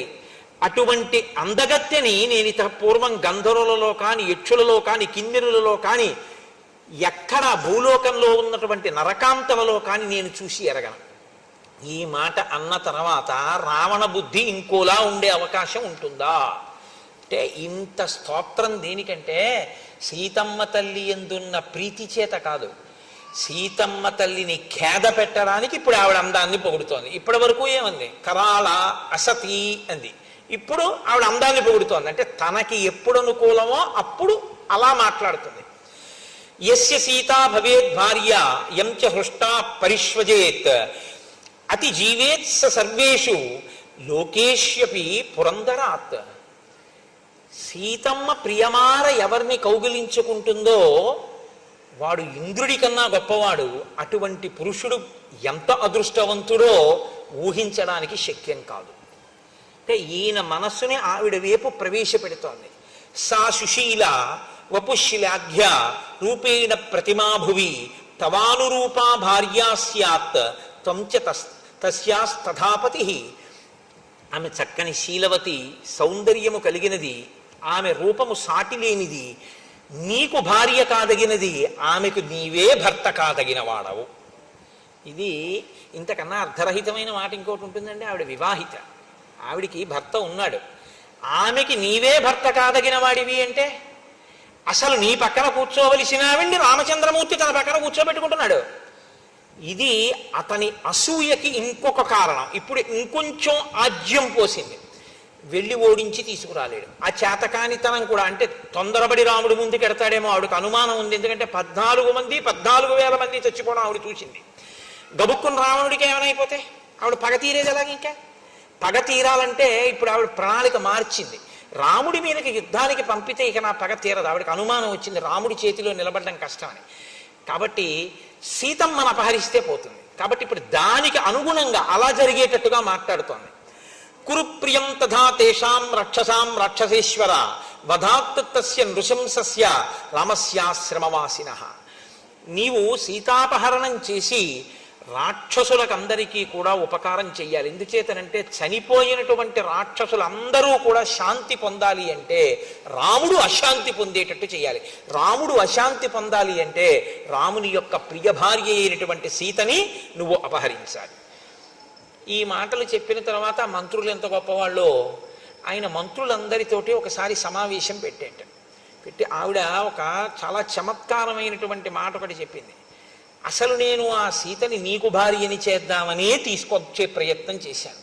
ఆ లక్ష్మణుడు ఉన్నాడే, నేను సీతమ్మని నీకు భార్యగా చేద్దాం, నీకు తగింది కదా, రాముడికి ఎందుకని తీసుకొస్తుంటే నా ముక్కు చెవులు కోసేశాడు. అదే యథార్థం కాదు. అంటే తన ముక్కు చెవులు కొయ్యడం అన్న విషయాన్ని రావణుడు అడిగేంత వరకు దాచినా దాగని దాన్ని ప్రస్తావించకుండా అడిగిన తరువాత సానుభూతి రావణుడికి కలిగేటట్టుగా ఆ జరిగిన కథని తిప్పింది. చూసావా పాపం ఎంత ప్రీతో మా చెల్లెలకి, ఎంత ప్రీతో అనుకోవడానికి కారణం ఒకటి ఉందండి. ఎందుకంటే శూర్పణఖ భర్త విద్యుజ్జిహ్వుడు అన్న ఆయన్ని శత్రు సైన్యం అనుకుని గబుక్కుని రావణాసుడు చంపేశాడు ఆవిడ భర్తని. ఆవిడ భర్తని ఆవిడికి లోటే ఉంది. చూశాంగా, ఎవరైనా అందంగా కనబడితే వెళ్ళి నాతో భోగించట్టుంటుంది. కాబట్టి నేను ఈవిడ భర్తని చంపేసిన ఈవిడ మాత్రం నాకు అనురూప అయినటువంటి భార్యను తీసుకురావడానికి ప్రయత్నిస్తూ పాపం ముక్కు చెవులు కూడా కోల్పోయింది అన్న సానుభూతి తన ఎందు కలిగితే తను చెప్పిన మాటలలో ఉన్నటువంటి డొల్లతనం ఏమైనా ఉంటే దాని వైపుకి ఇంకా రావణ దృష్టి వెళ్ళకూడదు. పైగా ఆయన దృష్టి ఇంకెక్కడికి ఎందుకు వెళ్ళదంటే ఆయన దృష్టి ఎక్కడికి వెళ్ళాలో అక్కడికి వెళ్ళిపోవాలంటే ఓ ఆడది అందంగా ఉందని చెప్తే తాలడిపోతుంది అంతే ఆయన దృష్టి. అంత ధర్మాత్ముడు, అంత గొప్ప మనసున్నవాడు, చిలితమైనటువంటి మనసున్నవాడు, కదిలిపోతుంది ఆ మనసు తొందరగా. కాబట్టి అటువంటి వాడు కాబట్టి ఆమె ఇటువంటి బోధ చేసింది. ఇప్పుడు ఆయన మంత్రులతో మాట్లాడాడు. ఒక్కడూ కూడా ఆలోచించుకున్నట్ట ఎటువంటి ఉపాయమును నేను తీసుకోవలసి ఉంటుంది. ఆయన దృష్టికి బాగా తోచినటువంటి ఉపాయం ఏమిటంటే, నేను సైన్యంతో వెళ్ళి రాముడితో లక్ష్మణుడితో యుద్ధం చేయడం కన్నా రామలక్ష్మణులను దూరం చేసి సీతమ్మను అపహరించడమే మంచిది. ఈ నిర్ణయానికి రావడానికి కారణం నేను మీకు ఆ కోణంలో ముందు నుంచి చెప్పుకొస్తున్నాను. శూర్పణఖ యొక్క ప్రసంగము తాత్పర్యం అది. అలా రావణుడు చెయ్యాలన్నదే ఆవిడ కోరిక. కాబట్టి ఇప్పుడు రావణుడు వెళ్ళడం వల్ల శూర్పణఖ యొక్క ప్రతిజ్ఞ, శూర్పణఖ యొక్క మనస్సు తీరుతుంది. కాంచనం రథమాస్థాయ కామగం రత్నభూషితం పిశాచవదనైర్యుక్తం ఖరై కాంచనభూషణై మేఘప్రతిమనాదేన సతేన ధనదానుజ రాక్షసాధిపతి శ్రీమాన్ యయౌ నద నదీపతి. ఆయన వెంటనే వాహనశాలలోకి వెళ్ళాడు. అక్కడ ఉండేటటువంటి ఆ సారథిని పిలిచి నాకు ఒక ఉత్తమమైన రథాన్ని పూంచు అన్నాడు. అగ్నిహోత్రపు తేజస్సు ఎలా ఉంటుందో, చంద్రమండల సన్నిభమైన గొడుగు ఎలా ఉంటుందో అటువంటి గొడుగుతో ఉండి అలంకరింపబడి రత్నములు పొదగబడిన ఒక రథాన్ని తీసుకొచ్చి అక్కడ పెట్టాడు. దానికి గాడిదలు కట్టబడి ఉన్నాయి. ఆ గాడిదల ముఖాలు మళ్ళీ పిశాచం ముఖాలతో ఉన్నాయిటవి. అటువంటి రథాన్ని అధిరోహించాడు. నదీనదముల యొక్క భర్తని చూస్తూ వెడుతున్నట్ట. నదీనదముల యొక్క భర్త అంటే సముద్రుడు. నది తూర్పు ముఖంగా ప్రవహిస్తుంది, నదము పశ్చిమ ముఖంగా ప్రవహించి సముద్రంలో కలిసిపోతుంది. కాబట్టి ఇప్పుడు ఆ సముద్రాన్ని చూస్తూ ఆ రథం మీద వెళ్ళిపోతున్నాడు. వెళ్ళిపోతూ కింద ఉన్నటువంటి ఆశ్రమాలని వాటిని అన్నింటినీ చూస్తున్నాడు. ఆయన అలా ఉత్తర దిక్కుగా ప్రయాణం చేసి వెడుతున్నప్పుడు అందులో కింద చూడవలసినటువంటి ఆశ్రమాలు, వనాలు, మృగాలు మొదలైనవి కనపడుతుంటాయి. సంతోషిస్తున్నాడు, ఆలోచిస్తున్నాడు. మహర్షి అక్కడ ప్రతిపాదించి చూడదగినదిగా చెప్పబడిన చాలా గొప్ప విషయం ఒకటి ఉంది. అది ఒకానొకప్పుడు గరుత్మంతుడు గజకచ్చపములు అని ఒక ఏనుగు ఒక తాబేలు అవి నిరంతరం పోరాటం చేసుకునే మహాభారతంలో దాని గురించి విశేషంగా ప్రస్తావన ఉంది. ఆ గజకచ్చపములను తినేయమన్నారు గరుత్మంతుడి ఆకలి తీరాలంటే. ఈయన వెళ్ళి వాటి రెండింటినీ కూడా తన కాళ్లతో పట్టుకుని తీసుకొచ్చి ఒక పెద్ద చెట్టు 100 యోజనముల వరకు పెరిగినటువంటి శాఖలు కలిగిన ఒక మర్రి చెట్టు కొమ్మ మీద పెట్టుకున్నాడు. పెట్టుకుంటే ఆ కొమ్మ పెళపెళ విరిగిపోయింది వాడి బరువుకి. ఆ కింద మునులు తపస్సు చేసుకుంటున్నారు. ఆ కొమ్మ వాళ్ళ మీద పడిపోతుందేమోనని ఆయన ఏం చేశారంటే ఒక కాలితో గజకచ్చపాలని పట్టుకుని ఒక కాలితో ఈ కొమ్మని పట్టుకుని సముద్రం మీద ఎగిరిపోయాడు. అలా ఎగిరిపోతూ ఆయన గజకచ్చపాలు రెండింటినీ తినేశాడు. ఆ ఏనుగుని ఆ తాబేల్ని తినేసి ఇప్పుడు ఈ కొమ్మతో ఆయన ఒక పని చేసేట. ఒక కిరాత గ్రామంలో మునులను వేధించేటటువంటి వాళ్ళు కొంతమంది ఉన్నారట. ప్రహర్షముతులం లేభే మోక్షయిత్వా మహామునీన్. వాళ్ళని ఆ చెట్టు కొమ్మతో బాది సంహరించి ఈ మునులను కాపాడట. ఆ చెట్టు ఎక్కడుందో ఆ చెట్టు కొమ్మ విరిగిపోగా మిగిలినటువంటి చెట్టు 100 యోజనముల విస్తీర్ణము కలిగినటువంటి ఒక పెద్ద మర్రి చెట్టు. దాని కింద మునిగణములన్నీ కూర్చుని తపస్సు చేస్తూ ఉంటారు. ఆంధ్రదేశంలో ఇలాంటి చెట్టు ఒకటి కర్నూలు జిల్లాలో అనుకుంటా చాలా పెద్దది ఉంది అని ఆ చెట్టుని చూడ్డానికి వెడుతుంటారు. నమో వృక్షేభ్యో హరికేశాయోపవీతినే పుష్టానాం పతయే నమో నమో అని కదా. చాలా కొన్ని కిలోమీటర్ల దూరం వరకు దాని కొమ్మలు వ్యాపించి ఉంటాయి అంటారు. అలా అటువంటి వృక్షరాజములు ఇప్పుడే ఉన్నాయి అంటే ఆ కాలంలో ఇంకా పెద్ద ఉండేవన్నమాట. తం మహర్షి గణైర్జుష్టం సుపర్ణకృతలక్షణం నామ్యాం సుభద్రం యగ్రోధం దదర్శ ధనదానుజ. సుభద్రం అనేటటువంటి పేరు కలిగిన ఆ మర్రి చెట్టుని ఈ రావణాసురుడు చూశాడు. అంత పెద్ద మర్రి చెట్టుని ఆయన మెల్లగా ఆ సముద్ర తీర ప్రాంతంలో అంటే ఉత్తర సముద్ర తీర ప్రాంతం దగ్గరికి వెళ్ళిన తర్వాత మారీచుని యొక్క ఆశ్రమాన్ని చూశాడంటే తన కార్యమును సాధించుకోవడానికి. ఇప్పుడు ఆయన ఏమిటి నిర్ణయానికి వచ్చాడు? రామలక్ష్మణుల్ని దూరం చేసి సీతమ్మను అపహరించాడు. కాబట్టి ఇప్పుడు రామలక్ష్మణులని దూరం చేయడము అంటే అదంత తేలికైన విషయం కాదు. సీతమ్మ దగ్గర ఎప్పుడూ రాముడో లక్ష్మణుడో ఉంటారు. రామలక్ష్మణులు ఇద్దరూ వెళ్ళిపోవాలంటే ఏదో చాలా పెద్ద ప్రణాళికే వేయాలి, సామాన్యమైన విషయం ఏం కాదు అది. కాబట్టి అంత గొప్ప ప్రణాళికని అమలు చెయ్యడంలో రావణాసురుడికి సహకరించగలిగినటువంటి సమర్థత కలిగిన మిత్రుడిని వెతుక్కోవాలి. కాబట్టి ఇప్పుడు ఆయన మారీచుని యొక్క ఆశ్రమానికి వెళ్ళాడు. వెళ్ళి ఆ మారీచుడి దగ్గరికి వెళ్ళి ఒక మాట చెప్తున్నాడు. 14,000 మంది ఖరదూషణాదులనేటటువంటి రాక్షసుల్ని నేను జనస్థానంలో ఉంచాను, నీకు తెలుసు. వాళ్ళు ఏం చేస్తూ ఉంటారు? ఏదో పాపం వాళ్ళ పని వాళ్ళు చేసుకుంటూ ఉంటారు. ఏమిటి వాళ్ళ పని? బాధమానా మహారణ్యే మునీన్వై ధర్మచారిణ. ధర్మమును అనుష్ఠించేటటువంటి మునులను బాధిస్తూ ఉంటారు వాళ్ళు. కాబట్టి వాళ్ళ పని వాళ్ళు చేసుకుంటున్నారు. కానీ నానా ప్రహరణోపేతా కర ప్రముఖ రాక్షసా తేన సంజాతరోషేణ రామేణ రణమూర్ధని అనుప్యాపరుషం కించిత్ శరైర్వ్యాపారితం ధను.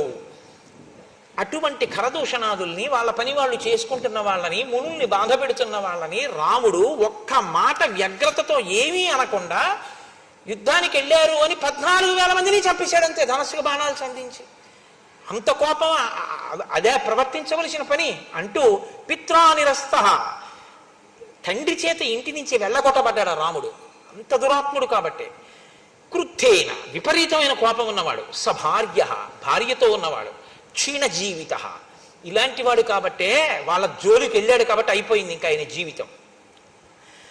సహంతా తస్య సైన్యస్య రామ క్షత్రియ పాంసన. క్షత్రియులలో అధముడైనటువంటి రాముడు 14,000 మంది ఖరదూషణాదుల్ని సంహరించాడు.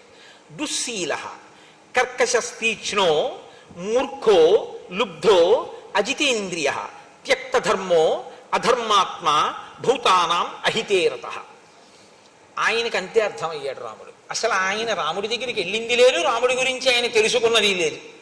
కానీ ఎన్ని కితాబులు ఇచ్చేస్తున్నాడో చూడండి.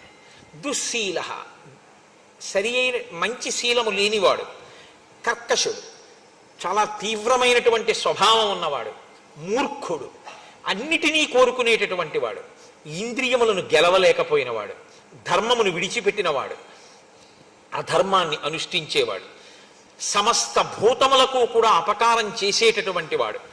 అటువంటి రావణుడు అని వచ్చేస్తుంటుంది నాకు.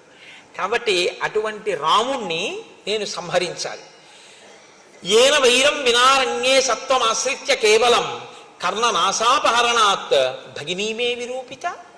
అసలు ఏ కారణం లేకుండా ఆవిడ చేసి నా కోసం సీతమ్మని ఎత్తుకొచ్చేద్దాం అనుకుందిట అంటే మళ్ళీ మారీచుడు మరి అలాంటి పనులు ఏమిటయా అంటాడేమోనని ఆవిడే ఓ అబద్ధం. ఈయన ఆ అబద్ధాన్ని ఇంకో పెద్ద అబద్ధం చేస్తున్నాడు. ఈయన అంటున్నాడు అసలు ఈయన వైరం వినారణ్యే, అరణ్యంలో అసలు ఈ శూర్పణఖకి రాముడికి వైరమే లేదు. పాపం ఏదో ఆవిడ మానాన్ని ఆవిడ వెళ్ళిపోతాడు. చూశాడంతే రాముడు, గబగబా వచ్చి ముక్కు చెవులో కోసేశాడంతే. ఎందుకు కోసేశాడో తెలియదు, విరూపం చేసేశాడు నా చెల్లెల్ని. కాబట్టి తస్య భార్యాం జనస్థానాత్ సీతాం సురసుతోపమాం అనయిష్యామి విక్రమ్య సహాయస్తత్రమే భవ. కాబట్టి నేనిప్పుడు జనస్థానంలో ఉన్నటువంటి రాముని భార్య అయిన సీతమ్మని అపహరించి తేవాలి అని అనుకుంటున్నాను. సీతమ్మని అపహరించడం ఎందుకు అంటావా? సీతమ్మని అపహరించి తీసుకొస్తే ఆయన ప్రియ భార్య కనుక రాముడు శుష్కించిపోతాడు. శుష్కించిపోయిన రాముడి మీద నేను ప్రతీకారం తీర్చుకోవడం తేలికవుతుంది. అంటే ఇన్ అదర్ వర్డ్స్ అంటారు చూసారా, అలా ఇంకొక మాటగా చెప్పాలి అంటే ఇప్పుడున్న పరిస్థితుల్లో రాముణ్ణి నేను ఎదుర్కోలేను. తన పిరికితనాన్ని కూడా బయట పెట్టుకున్నాడనే చెప్పవలసి ఉంటుంది. కాబట్టి నువ్వేం చెయ్యాలి? నువ్వు తప్ప నాకు ఇప్పుడు ఉపకారం చెయ్యగలిగినటువంటి మిత్రుడు కనపట్టలేదు. సవర్ణస్త్వం మృగో భూత్వా చిత్రో రజిత బిందుభిః ఆశ్రమే తస్య రామస్య సీతాయాః ప్రముఖే చర త్వాం తు నిస్సంశయం సీత దృష్ట్వాతు మృగరూపిణం గృహ్యతామితి భర్తారం లక్ష్మణం చాభిదాస్యసి. నీవు బంగారు చుక్కలు కలిగినటువంటి ఒక జింక వేషంలో అక్కడ తిరగాలి. అపురూపమైనటువంటి నీ రూపాన్ని చూసి, ఆశ్రమంలో విహరిస్తున్నటువంటి నీ రూపాన్ని చూసి ఆకర్షితురాలైన సీత నువ్వు కావాలి అని కోరుకుంటుంది. నిన్ను వేటాడడం కోసం రాముడు దూరంగా వెడతాడు. రాముడు దూరంగా వెళ్ళినటువంటి అవకాశాన్ని వినియోగించుకొని, ఇంకా ఇక్కడ చెప్పలేదు మారీచుడు ఏమనాలో, అప్పుడు నేను సీతని అపహరించగలుగుతాను. అపహరించి నేను సీతని తీసుకొస్తాను. త్వాంతు నిస్సంశయం సీతా దృష్ట్వాతు మృగరూపిణం గృహ్యతామితి భర్తారం లక్ష్మణం చాభిలాస్యసి. అలా నేను సీతమ్మని అపహరించేటప్పుడు నిరాబాదో హరిష్యామి రాహుశ్చంద్ర ప్రభామివ. నేను ఏమీ ఇబ్బంది లేకుండా సీతమ్మని అపహరించి తీసుకొచ్చేస్తాను. ఎందుకంటే ఇబ్బంది లేకుండా అంటే రామలక్ష్మణులు అక్కడ ఉండరు కాబట్టి. అది ఎలా తీసుకొస్తానని ఆయన నోటి వెంట పడిపోయిందంటే మాట, రాహువు చంద్రుణ్ణి కబళించినట్టు. చంద్రగ్రహణంలో రాహువు కబళిస్తాడు, కానీ చంద్రగ్రహణం ఉంటుందా? చంద్రుడు మళ్ళీ బయటికి వచ్చేస్తాడు, రాహువు పోతాడు. రాహువు ఎప్పుడు పాపగ్రహం కిందే కదా. కాబట్టి సీతమ్మ నేను తీసుకెళ్ళినా మళ్ళీ సీతమ్మ రాముణ్ణి చేరిపోతుంది అన్న మాట రావణుడు నోటి వెంట చెప్పకనే చెప్పేశాడు ఆ రోజున. కాబట్టి రాహువు చంద్రుడిని గ్రసించినట్లు నేను గ్రసిస్తాను అంటే ఈ మాట విన్నట్ట మారీచుడు. తస్య రామకథాం శ్రుత్వా మారీచస్య మహాత్మనః శుష్కం సమభవద్వక్త్రం పరిత్రస్తో బభూవః. ఇక్కడ మహర్షి చాలా అందమైనటువంటి మాట ఒకటి ప్రయోగం చేశారు. తస్య రామకథాం శ్రుత్వా, రాముడి గురించి ఈ రావణుడు చెప్పినటువంటి మాటలు విన్నారట. ఎవరు? మారీచస్య మహాత్మనః, మహాత్ముడైనటువంటి మారీచుడు విన్నాడు. ఆయన రాక్షసుడు అని కానీ, లేకపోతే అల్పమైన బుద్ధున్నవాడని కానీ మహర్షి అనలేదు. అనలేదు అంటే మారీచుడు మహాత్ముడు అని మహర్షి అంతటి వారు సంబోధించారు అంటే మారీచుని యొక్క ప్రసంగము, మారీచుని యొక్క హృదయము, మారీచుని యొక్క స్థితి ఎలా ఉంటాయో మీరు ఊహించవచ్చు.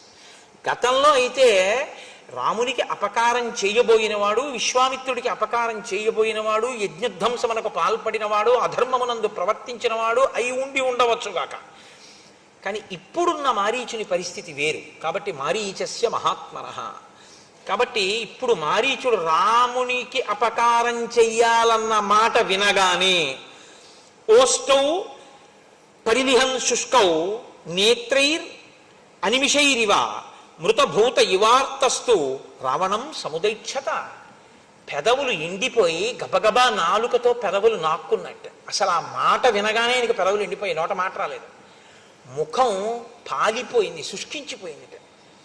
రావణుడి వంక కనురెప్ప వేయకుండా స్తంభీభూతుడైపోయిన వాళ్ళ ఒక్కసారి అలా ఉండిపోయేట. రాముడికి అపకారమా, సీతాపహరణమా అంటే రాముడెవరో అర్థం అయ్యుండి ఉండాలి మారీచుడికి. కాబట్టి ప్రారంభమేనండి అసలు అద్భుతంగా మాట్లాడతాడు. ఎందుకంటే రాముడెవరో అర్థం అయింది. రాముడెవరో చెప్పిన అర్థం అవ్వదు రావణుడికి. ఇందులో ఒక ప్రమాదం ఒకటి చూపిస్తున్నారు మహర్షి. తనకి తెలియకపోవడం ఎప్పుడూ తప్పు కాదు. ఎందుకంటే మీరు ఒకటి గమనించండి, ఎవ్వరూ ఎప్పుడూ అన్నీ తెలుసున్నవాడు ఎన్నటికీ కడలా. ఎవడైనా అనుకుంటే వాడికన్నా అవివేకి లోకంలో లేడు. ఎందుకంటే శంకరాచార్యులు వారంతటి వారు పశుమాం సర్వజ్ఞ ప్రజిత కృపయా పలయ విభో అన్నారు. ఇక నాకు అన్నీ తెలుసు అని ఎవడైనా అంటే ఇంకంత వాడికన్నా అవివేకి ఇంకోటి లేడని గుర్తు. అన్నీ నాకు తెలిసాడు అలా అనగానే వాడి అహంకారం బయటపడిపోతుంది. నాకేం తెలుసండి అని చెప్పి మధ్య శిష్టాశ్చ తుల్యాశ్చ సంతితత్ర వనౌకసహ మత్త ప్రత్యవర కశ్చిన్ నాస్తి సుగ్రీవ సన్నిధో అన్నవాడు ఎవడో వాడు మహానుభావుడు, వాడు వినయం ఉన్నవాడు తప్ప అలా అనలేక అన్నీ నాకు తెలిసి అంటే ప్రమాదం కదండి. తెలియకపోవడం ఎప్పుడూ తప్పు కాదు, తెలియకపోవడం తప్పు కాదు. కానీ తెలియ చెప్తే వినకపోవడం మాత్రం మహా తప్పు. తనకి తెలియదు, ఒకరు చెప్పారు, ఏం చేయాలి? వినాలి. అసలు వినకపోతే ఇక వాడు బాగుపడడు అని గుర్తు. కాబట్టి తన బుద్ధితో చిందే చేస్తాడు. కాబట్టి ఆ బుద్ధిలోకి ప్రమాదపుట ఆలోచన ఎప్పుడు వస్తుందో అప్పుడు పడిపోతాడు. ఆ ఆలోచన ఎంతకాలం రాదో అంతకాలం ఓ వెలుగు వెలుగుతాడు. ఇది ఈ రెండు కోణాలు తెలుసున్నవాడు మారీచుడు. ఒకడు మహాత్ముడు, మహాత్ముడుగా మారీచుడికి అర్థమయ్యాడు. ఒకడు దురాత్ముడిగా అర్థమయ్యాడు. దురాత్ముడు అని ఇప్పుడు విడిచిపెట్టడానికి మారీచుడు సిద్ధంగా లేడు. ఎందుకు సిద్ధంగా లేడు అంటే ఆయనలో ఇంకా ఒక ప్రభుభక్తి అన్నది ఉండిపోయింది. కాబట్టి కనీసం ఒక మాట చెప్పి చూద్దాం మారుతాడేమో. కానీ మారుతాడన్న నమ్మకం లేదు వీడికి చెప్పిన. కాబట్టి ఆయన ప్రారంభమే సులభాహ పురుషారాజన్, ఓ రాజా, నీ మనసుకి ఏది ప్రియమో, ఏది చెప్తే నువ్వు సంతోషిస్తావో అది నీకు చెప్పేవాడు లోకంలో ఎక్కడికి వెళ్ళినా దొరుకుతాడు. నీ మనసుకి నచ్చదని తెలిసి కూడా నీ హితమును కోరి చెప్పేవాడు ఉండడు. ఒకవేళ అలా చెప్పేవాడు ఉన్నా వినేవాడు ఉండడు. ఎంత పెద్ద మాట అండి. నిజమే, మనకెందుకు వచ్చిందండి ఆయనతో గొడవ అంటారు. చూడండి, లోకంలో మాట ఉంటుంది, మనకెందుకు వచ్చిందంటారు, ఎవడి కర్మ వాళ్ళు పోని ఏదో మనకి తెలియనట్టుంటే అయిపోయాయి అంటారు. తప్పండి. అదేంటిది, పాడైపోకుండా ఆయనకి మంచి మాట చెప్పాలి మనం అనేవాడు ఉండడు. ఒకవేళ ఆయన అలా అని తప్పబ్బాయి నువ్వు అలా ఉండకూడదు, నువ్వు మారవలసి ఉంటుంది సుమా అన్నాడు అనుకోండి, వినేవాడు ఉండడు. అంటే సులభాహ పురుషారాజన్ సతతం ప్రియవాదిన అప్రియస్యతు పత్యస్య వక్త శ్రోతాచ దుర్లభ. అటువంటి వక్త, అటువంటి శ్రోత లోకంలో లేరు, అవతల బాగున్నాడు అంతే. ఒకవేళ ఉంటే అద్భుతం, అది మారిపోతారంటే రావలసినటువంటి అకాల మృత్యువు తొలగిపోతుంది. అవవలసిన రాక్షసుడు సత్పురుషుడైపోతాడు, మారుతాడు. మారే అవకాశం ఉందన్నమాట. అసలు నేను విన్నంటే అన్నీ విన్నా ఆ చెప్పొచ్చావు లేవా అన్నాడు అనుకోండి, ఇంకెందుకు పనికి వచ్చినట్లు. ఇది మొట్టమొదటి శ్లోకంలో చెప్తున్నాడు. ఈ శ్లోకం నేను ఇంకా ఎంత నెత్తి కొట్టుకు చెప్పాలో నాకు అర్థం కాదు. కానీ ఈ శ్లోకం జీర్ణమైతే మన పరిస్థితి వేరు. ఈ శ్లోకం జీర్ణం కాకపోతే నా దృష్టిలో అయితే రామాయణంలో ఉన్న అత్యద్భుతమైన శ్లోకాలలో ఈ శ్లోకం ఒకటి. ఎందుకో తెలుసా, మనుష్యుడన్నవాడు పాడైపోవడానికి ప్రధాన కారణం ఎక్కడుంటుందంటే చెప్పేవాడు లేక కాదు, చెప్పేవాడు ఉన్న వినేటటువంటి బుద్ధి లేక పాడైపోతాడు. మనం వినడం ఏమిటి అని ఇంకా వస్తే ఆ చెప్పిన వాళ్ళలో మనం ఏం వెతకచ్చు అన్న దృష్టికోణం. చెప్పొచ్చాడు లేదు, ఆయన ఏంటో మీకు తెలుసా, ఆయన చెప్పిన దాంట్లో సారం ఉందా లేదా వాక్కులో, అది కాదు కావాల్సింది. తండ్రి నీకు మంచి చెప్పడానికి తండ్రికి ఎంత పండితుడై ఉండాలి? నీకు మంచి చెప్పడానికి నీ తల్లి ఎంత సంస్కృతం చదువుకుని ఉండాలి నాకు చెప్పండి. మీ తల్లిగారు సంస్కృతం చదువుకుంటేనే మీరు మీ తల్లిగారి మాట వింటారా? మీ తండ్రి గారు వేదాంగములు చదువుకుంటేనే మీరు మీ తండ్రి గారి మాట వింటారా? తండ్రితనం చాలు మీకు మంచి చెప్పడానికి, తల్లితనం చాలు మీకు మంచి చెప్పడానికి కదా. ఎప్పుడు వీళ్ళు మన తల్లిదండ్రులు మన అభ్యున్నతి కొరకు మాట్లాడతారన్న భావన నీకుంటే ఆ మంచి నీకు పనికొస్తుంది. వాళ్ళకి ఏం తెలుసని నువ్వు అనగలిగితే నీ జీవితంలో తల్లిదండ్రులు నీకెప్పటికీ ఏమీ చెప్పలేరంటే నిన్ను అనుష్ఠాన పర్యంతంలోకి తీసుకురాలేరు. అది వాళ్ళ దోషం కాదు, నీ యందు దోషం. రామకృష్ణ పరమహంస మాటల్లో చెప్పాలి అంటే ఒక మేకు ఒక సుత్తి పట్టుకొచ్చి కొట్టగలడేమో కానీ అసలు అది భీమ్ అయ్యి ఉంటే అది దూలం, సిమెంటు ఇనుము కలిపిన దూలం అండి అది. అందులోకి మేకు పట్టుకొచ్చి కొడితే మేకు వంగిపోతుంది తప్ప మేకు దిగదు, ఇంత పొడెం కూడా రాలదు. గోడకి కొద్దిగా గొల్లతనం ఉంటే సుత్తి పెట్టి కొడితే మేకు దిగుతుంది. అసలు నీ మనసుకి ఆర్ద్రత ఉంటే చెప్పిన మాట లోపలికి వెళుతుంది. అసలు ఆర్ద్రతే లేకపోతే చెప్పడం ఒక శుష్క ప్రసంగం అంతే. కాకపోతే తన కర్తవ్యం, నేను మీతో మనవి చేశాను కదా, రామాయణంలో ఈ కర్తవ్యం అన్న మాట చాలా ఎక్కువ, బాధ్యత అన్న మాట ఉండదు. కర్తవ్యం తను చెయ్యవలసింది తను చేస్తున్నాడా లేదా అంతవరకు. దానికి మెప్పు గొప్ప దీనికోసం పాకులాట ఏమి ఉండదు. నేను చెప్పవలసినటువంటిది చెప్తున్నానా లేదా అంతవరకే అంతే. నేను చెప్పవలసింది చెప్పేశాను. నేను తీసుకొచ్చిన నీళ్లు కురిసేశానా లేదా, అనుకున్న మేఘం ఎటువంటిదో చెప్పాలనుకుని చెప్పేసిన వాడు అటువంటి వాడు, లోకము యొక్క హితము కొరకు. కాబట్టి సులభాహ పురుషారాజన్, నువ్వు సీతమ్మని ఎత్తుకొస్తాను అంటే బహుశా నీ మంత్రులు ఏం మాట్లాడి ఉండరు, అలాగే ఉంటారు. ఇది దాని ఉద్దేశ్యం.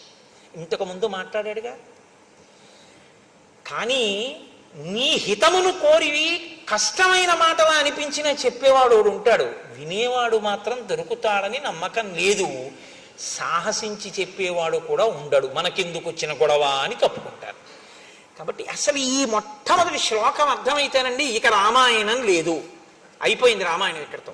ఎందుకో తెలుసా అండి, వెంటనే లంకకి వెళ్ళి శూర్పణఖని లాగి లెంపకాయ కొట్టి తీసుకెళ్లి రాముడి కాళ్ళ మీద బాధేసి తాను కాళ్ళ మీద పడిపోయి బుద్ధి గడ్డి తిని సీతమ్మని ఎత్తుకెడదాం అనుకున్నానండి, నాది తప్పైపోయింది, నా బుద్ధి మారింది, మీరెవరో తెలుసుకున్నాను, నేను కూడా నా తపస్సుని ఇంకా ధర్మం కోసమే ఉపయోగిస్తానని రావణుడు అని ఉంటే అసలు ఇంకా మిగిలిన కాండలు లేవు, రేపే మంగళం చెప్పేయడమే.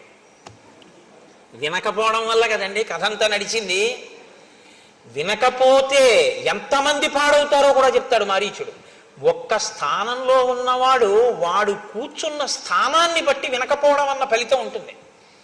వాడు ఒక సామాన్య వ్యక్తి అనుకోండి, అక్కడి వరకే పోతుంది. ఇంటి యజమాని అనుకోండి, ఇల్లు పోతుంది. ఆయన ఒక కార్యాలయంలో అధికారి అనుకోండి, ఆఫీస్ పోతుంది. ఆయన ఒక దేశాధినేత అనుకోండి, ఆ దేశమే నశించిపోతుంది పుత్రమిత్ర కలత్రాదులతో ససైన్యంగా. నువ్వు మాట బాగా వినాలి, ఎందుకంటే నువ్వు చాలా పెద్ద స్థానంలో ఉన్నావు. నువ్వు వినకపోవడం నీతో పోదు, నీతో ఉన్న వాళ్ళందరూ పోతారంటాడు మారీచుడు. అసలు నిజంగా వినడము వినకపోవడం అనేటటువంటిది ఎంత ప్రమాదమో, అసలు ఉపన్యాసాన్ని ఇలా ప్రారంభించడం అనేటటువంటిది.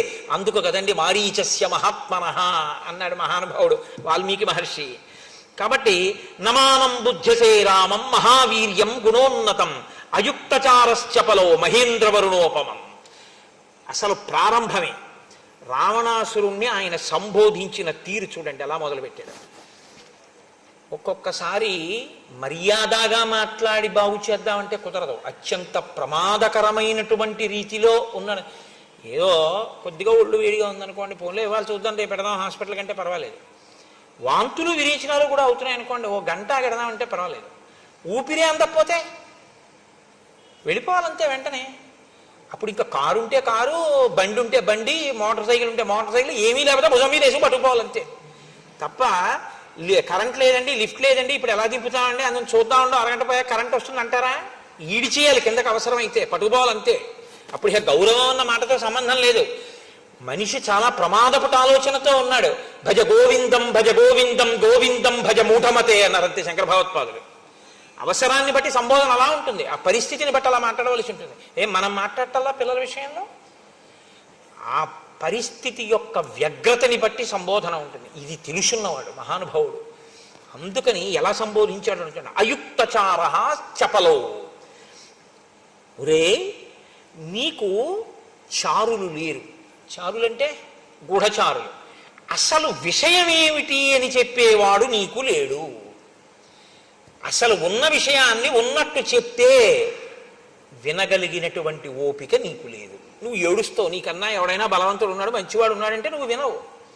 చెప్పలో నీ బుద్ధి ఎప్పుడు కదిలిపోతుంది, నీ మనసు స్థిరమైంది కాదు. ఈ రెండిటితోటి సంబోధించాడు.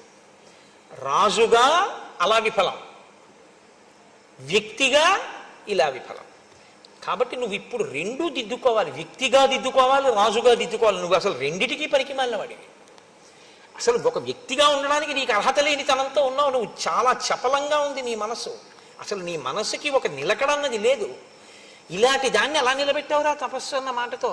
ఇదే ఈ మాటకి తీర్పు ఎక్కడుందో తెలుసా అండి? అయుక్తచార చపలో. ఈ చపలో అన్న మాట రావణుడి పట్ల పదే పదే పదే పదే వాడారు. ప్రయత్నం చేసి మారుతాడేమో అన్న వాళ్ళందరూ సీతమ్మ ఇదే అంది, హనుమ ఇదే అన్నారు. ఆఖరికి మండోదరంది చచ్చిపోయిన తర్వాత రాముడు ఎక్కడ చంపేశాడయా? చలితం చలితేంద్రియం, నీ ఇంద్రియాలు కదిలిన నీ మనస్సు నిన్ను చంపేశాయి అన్నారు. దీని డిజాస్టర్ అంటారే, దీని ప్రమాదం ఎక్కడొస్తుందో ఆ ప్రమాదాన్ని అక్కడ వరకు లెక్క కట్టి దాంతో సంబోధించి మాట్లాడాడు. మహాత్మనః కాకపోతే ఎవరండి ఆయన? అందుకని మారీచుడు రాక్షసుడు కావచ్చు ఒకప్పుడు, ఇప్పుడు మహాత్ముడే. కాబట్టి ఆయన రాముడి గురించి ఏమిటో నువ్వు మాట్లాడతావు? ఎన్ని కితాబులు ఇచ్చి మాట్లాడావు? అధర్మాత్ముడు అన్నావు, ఇంద్రియములను జయించని వాడన్నావు, తండ్రి ఇంట్లోంచి బయటికి తోసేశాడన్నావు, కారణం లేకుండా విరూపని చేశాడన్నావు. ఇన్ని మాటలు అన్నావుగా. ఇప్పుడు నేను చెప్తాను విను. ననూనం బుద్ధ్యతే రామం మహావీర్యం గుణోన్నతం. ఆయన చాలా గొప్ప వీర్యం ఉన్నవాడు. ఎంతమందినైనా తాను లోపల కదలకుండా కదల్చగలడు, పడగొట్టగలడు. తను లోపల కదిలిపోడు. ఆయన అంత అచలమైన వాడు, నువ్వో చంచలమైన వాడివి. ఆయనవి సముధికమైనటువంటి గుణాలు. ఎన్ని గుణముల యొక్క రాశి రామచంద్రమూర్తి. నువ్వో నిర్గుణుడవు. అసలు గుణం ఉండడానికి మనసు నిలబడితేగా నీకు. అసలు నీకు మనసు లేకపోవడమే నీకున్న ఒక పెద్ద గుణం. నువ్వు ఆయన గురించి మాట్లాడడం ఏంటి? ఎంత ధైర్యంగా మాట్లాడుతున్నాడండి రావణుడితో. రావణుడితో ఇంత ధైర్యంగా మాట్లాడడం, ఇంత నిలదీసి మాట్లాడడం మీకు రామాయణంలో ఎక్కడా కనబడదు. అలా మాట్లాడేవాడు ఉంటే బహుశా కిష్కింధకాండలో సుగ్రీవుణ్ణి హనుమ మాట్లాడతాడు. ఇంత కదిలిపోయేవాడివి నువ్వేం పనికొస్తావు రాజు కిందని అడిగాడు ఆయన. అడిగితే విన్నాడు కాబట్టి సుగ్రీవుడు బాగుపడ్డాడు, వినలేదు కాబట్టి రావణుడు నశించిపోయాడు. రామాయణంలో మీరు అది పట్టుకోవాలి. వినడం వినడం వినడం వినాలి. రాముడు విన్నాడు. రాముడంతటి వాడు కూడా కోపానికి లోనయ్యాడు. లక్ష్మణుడు చెప్తే విన్నాడు. కాబట్టి రాముడు ఇవాళ పూజింపబడ్డాడు. ఆ వినడం అన్నది లేకపోతే ఎవ్వడూ బాగుపడే అవకాశం ఉండదు. చాలా ప్రమాదం. వినాలి. కానీ మన దురదృష్టం ఏమైపోయిందంటే ఎంతసేపు కూడా ఇవాళ లోకంలో చాలా గొప్ప విషయం ఏంటంటే కమ్ వాట్ మే. ఇది ఎక్కడి నుంచి వచ్చిందో నాకు తెలియదు, కానీ ఏదైనా జరగని నేను అనుకున్నది చేస్తాను, నేను అన్నదే అంటాను అంతే. అది చాలా దురదృష్టకరమైనటువంటి విషయంలో ఇవాళ సమాజం వెళ్ళిపోతోంది రోజు రోజుకి. కాబట్టి అపి స్వస్తి భవేత్తాత సర్వేషాం భువిరాక్షసాం అపి రామో సుసంకృద్ధ అరాక్షసం. నువ్వు ఏమనుకుంటున్నావో రావణ నాకు తెలియదు, కానీ రాముడి యొక్క భార్య అయిన సీతమ్మని అపహరిస్తానని నువ్వు అంటున్నావు కదా. అసలు నిజంగా నువ్వు సీతమ్మని అపహరించడం మాట పక్కన పెట్టు. రాముడికి రాక్షసుల మీద కోపం అంటూ వస్తే ఈ లోకంలో ఇంకా రాక్షసుడు అన్నవాడు బతకడు. కాబట్టి ఇప్పుడు నువ్వేం చేస్తున్నావో తెలుసా? సీతమ్మని అపహరించడం మాట పక్కనెట్టు, ఈ ఆలోచన చేస్తున్నావని రాముడికి తెలిస్తే చాలు రాక్షస జాతి మీద కోపం వస్తుంది. అసలు ఇక రాక్షస జాతి ఉండదు, అంత ప్రమాదపుట ఆలోచన చేసేవాడు. అపితే జీవితాంతాయ నోత్పన్నా జనకాత్మజ అపి సీతా నిమిత్తంచ నభవేద్ వ్యసనం మమ. ఇది అసలు నిన్ను చంపడానికే సీతమ్మ పుట్టిందా అని నాకు అనుమానంగా ఉంది అన్నాడు. ఎంత అబ్బో ఎలా అనేసాడో అసలు ఆశ్చర్యంగా ఉంటుందండి. అందుకే కదండి ఆవిడ జననం. ఉద్ధిత అయోనిజగా పుట్టింది కదా తల్లి, భూమిని చీల్చుకుని. అవతార ప్రయోజనం అదే కదా. కాబట్టి అసలు నిన్ను చంపడానికే పుట్టిందా? నీతో పోతుందా? లంకంతా పోతుందేమో, నేను పోతానేమో నిన్ను ఆశ్రయించినందుకు, నీ వెనక ఉన్నందుకు నేను పోతానేమో. అసలు ఎవరో నీ దగ్గర చాలా స్నేహంగా ఉన్నట్లు ఉంటూ నిన్ను నాశనం చేసేవాళ్లే ఎవరో నీకు ఈ మాటలు చెప్పి ఉండాలి సీతాపహరణం చేయమని. నచ పిత్రాపరిత్యక్తో నామర్యాద కథంచన నలుబ్ధో నచ దుశ్శీలో నచ క్షత్రియ పంసన. చూడండి, ఒక్కొక్క చోట పాయింట్ టు పాయింట్ ఖండించారంటారే, మారీచ ప్రసంగం అలా ఉంటుంది. రావణుడు ఏవన్నాడో వాటన్నింటినీ ఏకసంతాగ్రాహి అయి అన్న ప్రతి మాటని ఖండిస్తాడు. నువ్వేమన్నావు? రాముణ్ణి తండ్రి ఇంట్లోంచి వెళ్ళగొట్టాడు అన్నావు. తప్పు. ఆయన అలా వెళ్ళగొట్టపడలేదు. ఆయన మర్యాద తెలియనివాడు కాడు, ఆయన లుబ్ధుడు కాడు, ఆయన అన్నిటినీ కోరేవాడు కాడు, ఆయన దుశ్శీలుడు కాడు, క్షత్రియుల ఎందు అధముడైనటువంటి వాడు అసలే కాడు. ఆయన నచధర్మ గుణైర్హీన కౌసల్యానందవర్ధన నతీక్ష్ణో నచ భూతానాం సర్వేషాం అహితేరత. భూతములకు అహితము చేసేటటువంటి వాడు, అపకారము చేసేటటువంటి వాడు అసలు కాడు, క్రోధమున్నవాడు కాడు, ధర్మగుణములు లేనివాడు కాడు. ఆయన అన్ని విధములుగాను యోగ్యుడు. వంచితం పితరం దృష్ట్వా కైకయ్యా సత్యవాదినం కరిష్యామీతి ధర్మాత్మా తాత ప్రవ్రజితో వనం కైకయ్యా ప్రియకామార్థం పితుర్దశరథస్య చ హిత్వా రాజ్యంచ భోగాంశ్చ ప్రవిష్టో దండకాననం. రాముని తండ్రి అయిన దశరథ మహారాజు గారిని కైకమ్మ వరములనేటటువంటి మిషని అడ్డుపెట్టి వంచి ఆయన దగ్గర 2 వరములను పుచ్చుకుంటే ఇచ్చినటువంటి దశరథ మహారాజు గారు సత్యమునందు నిలబడితే తప్ప ఊర్ధలోకములు పొందలేడని తండ్రిని సత్యమునందు నిలబెట్టడం కోసం తనంత తానుగా పితృవాక్య పరిపాలకుడై 14 సంవత్సరముల అరణ్యవాసం చెయ్యడం కోసమని బయలుదేరి వచ్చినటువంటి మహాత్ముడు రాముడు. నువ్వు దాన్ని మార్చి చెప్తున్నావు, తండ్రి వెళ్ళగొట్టాడని. తండ్రి వెళ్ళగొట్టలేదు. అసలు ఇన్ని తెలిసి అలా మాట్లాడుతుంటే మారాలి, ఖచ్చితంగా మారే గుణం ఆయనకి లేదు. రామో విగ్రహవాన్ ధర్మ సాధు సత్యపరక్రమ రాజా సర్వస్య లోకస్య దేవానాం అఘవానివ. రామో విగ్రహవాన్ ధర్మ, ధర్మాన్ని తీసుకొచ్చి ఒక చోట రాశీభూతంగా నిలబెట్టి ప్రాణం పోస్తే ఆ ధర్మం కదిలి వెడుతుంటే చూడాలి అనుకుంటే అదే రాముడు. రాముడు కదిలి వెడుతున్న ధర్మం. ధర్మానికి హాని చేద్దామనుకున్నవాడు బతికి పట్టకట్టడం. సాధువు, ఆయన సత్పురుషుడు. సత్యపరాక్రమ, ఆయన నిరంతరము సత్యమునే అనుష్ఠిస్తాడు కాబట్టి అదే ఆయన పరాక్రమం. కాబట్టి చెక్కు చెదరదది. రాజా సర్వస్య లోకస్య, రాముడు ఇక్కడ కాదు, ఈ రాజ్యానికి కాదు, సమస్త లోకములకు రాజు. అంటే ఆయన ఎవరో, రాముడెవరు అన్న సత్యాన్ని మారీచుడు గ్రహించగలిగాడు. దేవానాం అథవానివ, దేవతలకు ఇంద్రుడు ఎటువంటి వాడో రాముడు అటువంటి వాడు. నువ్వు సీతమ్మను అపహరిస్తానన్నావుగా, కథం తం తస్య వైదేహీం రక్షితాం స్వేన తేజస ఇచ్చసి ప్రసభం హర్తుం ప్రభామివ వివస్వతః.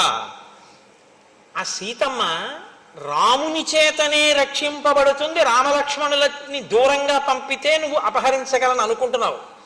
పిచ్చాడా? సీతమ్మ తన తేజస్సుతో తనని తాను రక్షించుకుంటుంది. ఆమె తేజస్సు ఏమిటో తెలిసా? ఆవిడ పాతివ్రత్యమే. పాతివ్రత్యం ఉన్న సీతమ్మని నువ్వు అపహరించలేవు అంటే మీరు ఒక విషయాన్ని ఖండితంగా తెలుసుకోవలసి ఉంటుంది. బంగారు చుక్కలున్న మృగంగా మారీచుడు వెళ్ళినా ఆయనకు ఒక విషయం తెలుసు. నేను హా సీత హా లక్ష్మణ అంటూ పడిపోయినా సీతాపహరణం రావణుడు చెయ్యలేడు. సీతాపహరణం అంటూ జరిగితే సీతమ్మ వెళ్ళింది తప్ప సీతని రావణుడు అపహరించలేదు. సీతమ్మే వెళ్ళడం అంటూ జరిగితే అది రావణ సంహారానికే వచ్చింది తప్ప ఇంకో ప్రయోజనానికి కాదు. కాబట్టి నేను నిమిత్తం, వాడు అనుకుంటున్నాడు నేను ఎడితే వాడు ఎత్తుకెళ్ళగలని ఒత్తి మాట. లేకపోతే ఈ మాట ఎలా చెప్పగలడండి మహాత్మనః? కాబట్టి కథం తం తస్య వైదేహీం రక్షితాం స్వేన తేజస, తన తేజస్సుతో తనని తాను రక్షించుకుంటుంటుంది ఆవిడ. ఇచ్చసి ప్రసభం హర్తుం ప్రభామివ వివస్వత. ఏట్రా బలవంతంగా పట్టుకొస్తానంటే ఏట్రా? ఎంత బలం ఉంటే మాత్రం సూర్యుడి కాంతిని పట్టరా చూస్తాను. నీకు బలం ఉండొచ్చు, బలం ఉంటే సూర్యుడి కాంతి పట్టుకెళ్ళిపోగలవా? అదిలా. ఇప్పుడు మీకు బలం ఉందండి, ఒక ఉదాహరణ బాగా చెప్పాలంటే కోటేశ్వరారు మెళ్ళ రుద్రాక్షమాలు లాగేయచ్చు, కోటేశ్వరారు ఉత్తరీయం లాగేయచ్చు. కోటేశ్వరరావు గారు మాట్లాడేటటువంటి విధానాన్ని మీరు లాగేయలేరుగా. అది కోటేశ్వరరావు గారిలో అంతర్గతమైన శక్తి. అంటే ఇదేదో పెద్ద గొప్ప విషయం, నేనేదో పెద్ద భక్తనని నేను మాట్లాడలేదు, ఒక ఉదాహరణకి చెప్పాను అంతే. నాది నా విభూతి, నేను నా విభూతి రెండు విడదీయబడవు. రాముని విభూతి రామశక్తి సీతమ్మ. రాముడి నుంచి రామశక్తి ఎందుకు విడుతుంది? విడదు. విడితే దాని అర్థం ఏమిటో తెలుసా? మహామాయా విశ్వం భ్రమయతి పరబ్రహ్మ మహిషి. నీ కొంప ముంచడానికి రావాలి ఆవిడ. అంతే. తప్ప ఇంకోటి కాదు. నీకు అర్థం కావట్లేదు చెప్తే వినవు, నాకు తెలుసు, అయినా చెప్తాను, నా కర్తవ్యం. కాబట్టి బలాత్కారంగా తీసుకెళ్లడం అన్నది కుదిరే పని కాదు. నీకు చెప్తున్నాను, సూర్యకాంతిని తీసుకెళ్లలేవు.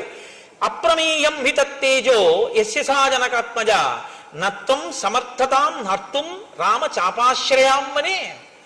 నీవు ఆ సీతమ్మని తీసుకెళ్ళిపోతా అంటున్నావు కదా, అప్రమేయం హి తత్తేజో, అసలు ఆవిడ యొక్క తేజస్సు, ఆవిడ రక్షించుకోగలిగిన సమర్థతే కాకుండా ఆవిడ తేజస్సుతో ఆవిడ ఏ ఏ పనులు చెయ్యగలదు అన్నదాన్ని ఊహించడం సాధ్యం కాదు. ఇప్పుడు నువ్వు ఆవిడ జోలికెడితే ఆవిడ తేజస్సు ఆవిడ్ని రక్షించుకోవడానికి పనికి రావడమే కాదు, నిన్ను లంకని నాశనం చేయడానికి పనికి వస్తుంది ఆ తేజస్సు. ఏమిటనుకుంటున్నావు? ఇదేగా చిట్టచివర భాస్కర రామాయణంలో భాస్కరుడు అంటాడు, నీకంఠర్పిత కాలపాశము శిరో నిర్ఘాత పాతంబు లంకౌక సంచయ కాళరాత్రి గలబద్ధోదగ్ర కాలాహి కన్యాకారాగత మృత్యువున్ జనక కన్యన్వేగ నొప్పించి అంటాడు. పిచ్చాడా అలా అనుకుంటున్నావు? సీత అంటే నీకు కనబడినట్టు అనుభవైక వేద్యమైన ఒక స్త్రీ కాదంటాడు. అది ఆయనకి అర్థం కాకుండా ఉంచడం, అర్థమయ్యేటట్టు ఒకణ్ణి అనుగ్రహించడం మాయ యొక్క స్వభావం. పరబ్రహ్మ మహిషి, అందుకు కదండి శివధనస్సు ఎక్కువ పెట్టినవాడు, ఉంచినవాడు, అటువంటి ఎవడు మాయని భరించగలడో, వహించగలడో, నియమించగలడో వాడు పురుషోత్తముడు, వాడు పరబ్రహ్మము యొక్క శక్తి మాయ. కాబట్టి నీకేం తెలుసు?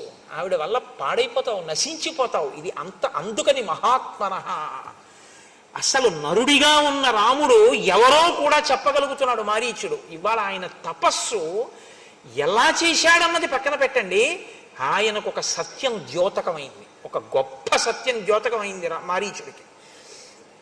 కాబట్టి అటువంటి సీతమ్మని నువ్వు అపహరించి తేవడం అనేటటువంటిది కుదరదు.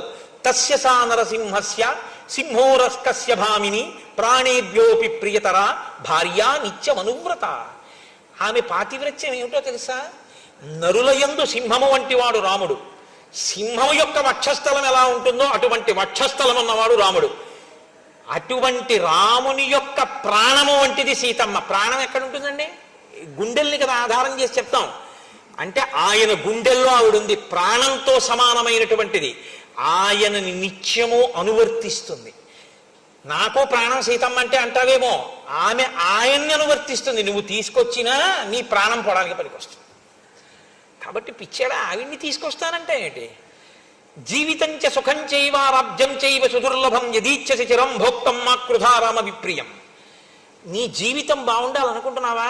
సుఖంగా ఉండాలనుకుంటున్నావా? రాజ్యం బాగుండాలనుకుంటున్నావా? చాలా కాలం సుఖాలు అనుభవిద్దాం అనుకుంటున్నావా? మా కృధారామ విప్రియం. రామచంద్రమూర్తికి అపకారం చేద్దామన్న ఆలోచన అసలు చెయ్యకు. అసలు ఆలోచన చేయకు.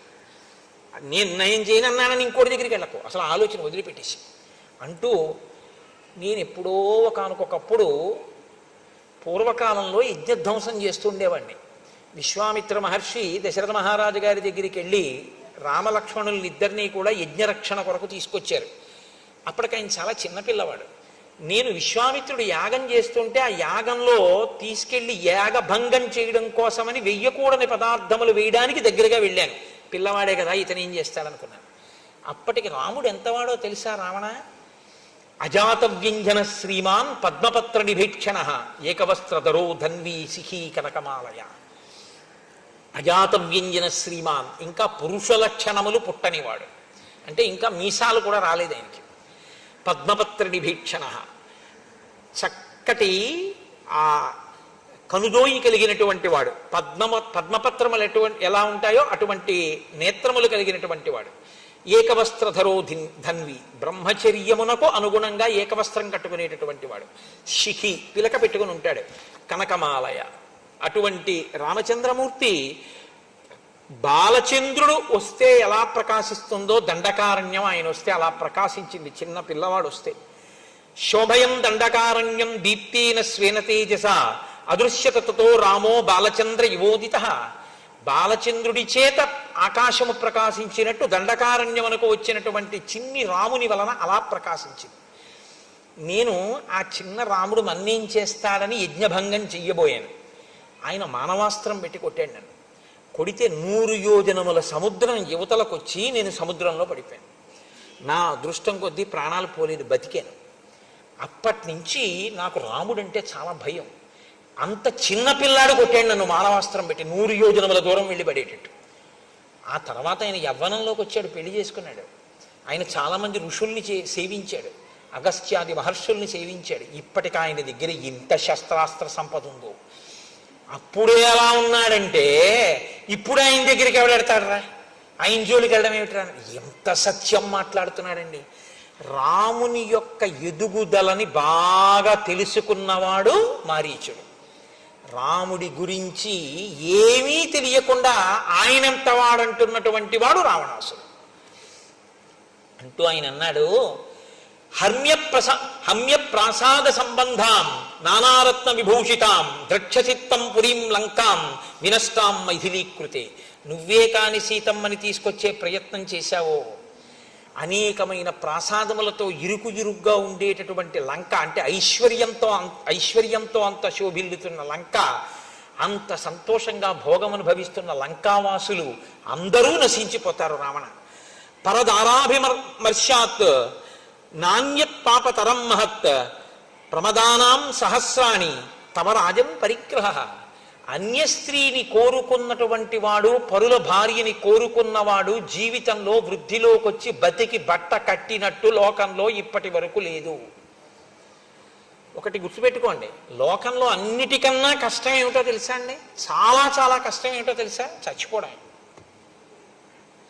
అందుకే మనం పూజ చేస్తే అనాయాసేన మరణం వినా దైన్యేన జీవితం అని అడుగుతారు. ఈశ్వరుడు ఏం చేస్తాడంటే, అందుకు కదండి సనాతన ధర్మంలో మృత్యువు దేవత అయింది, మృత్యుదేవత అంటారు.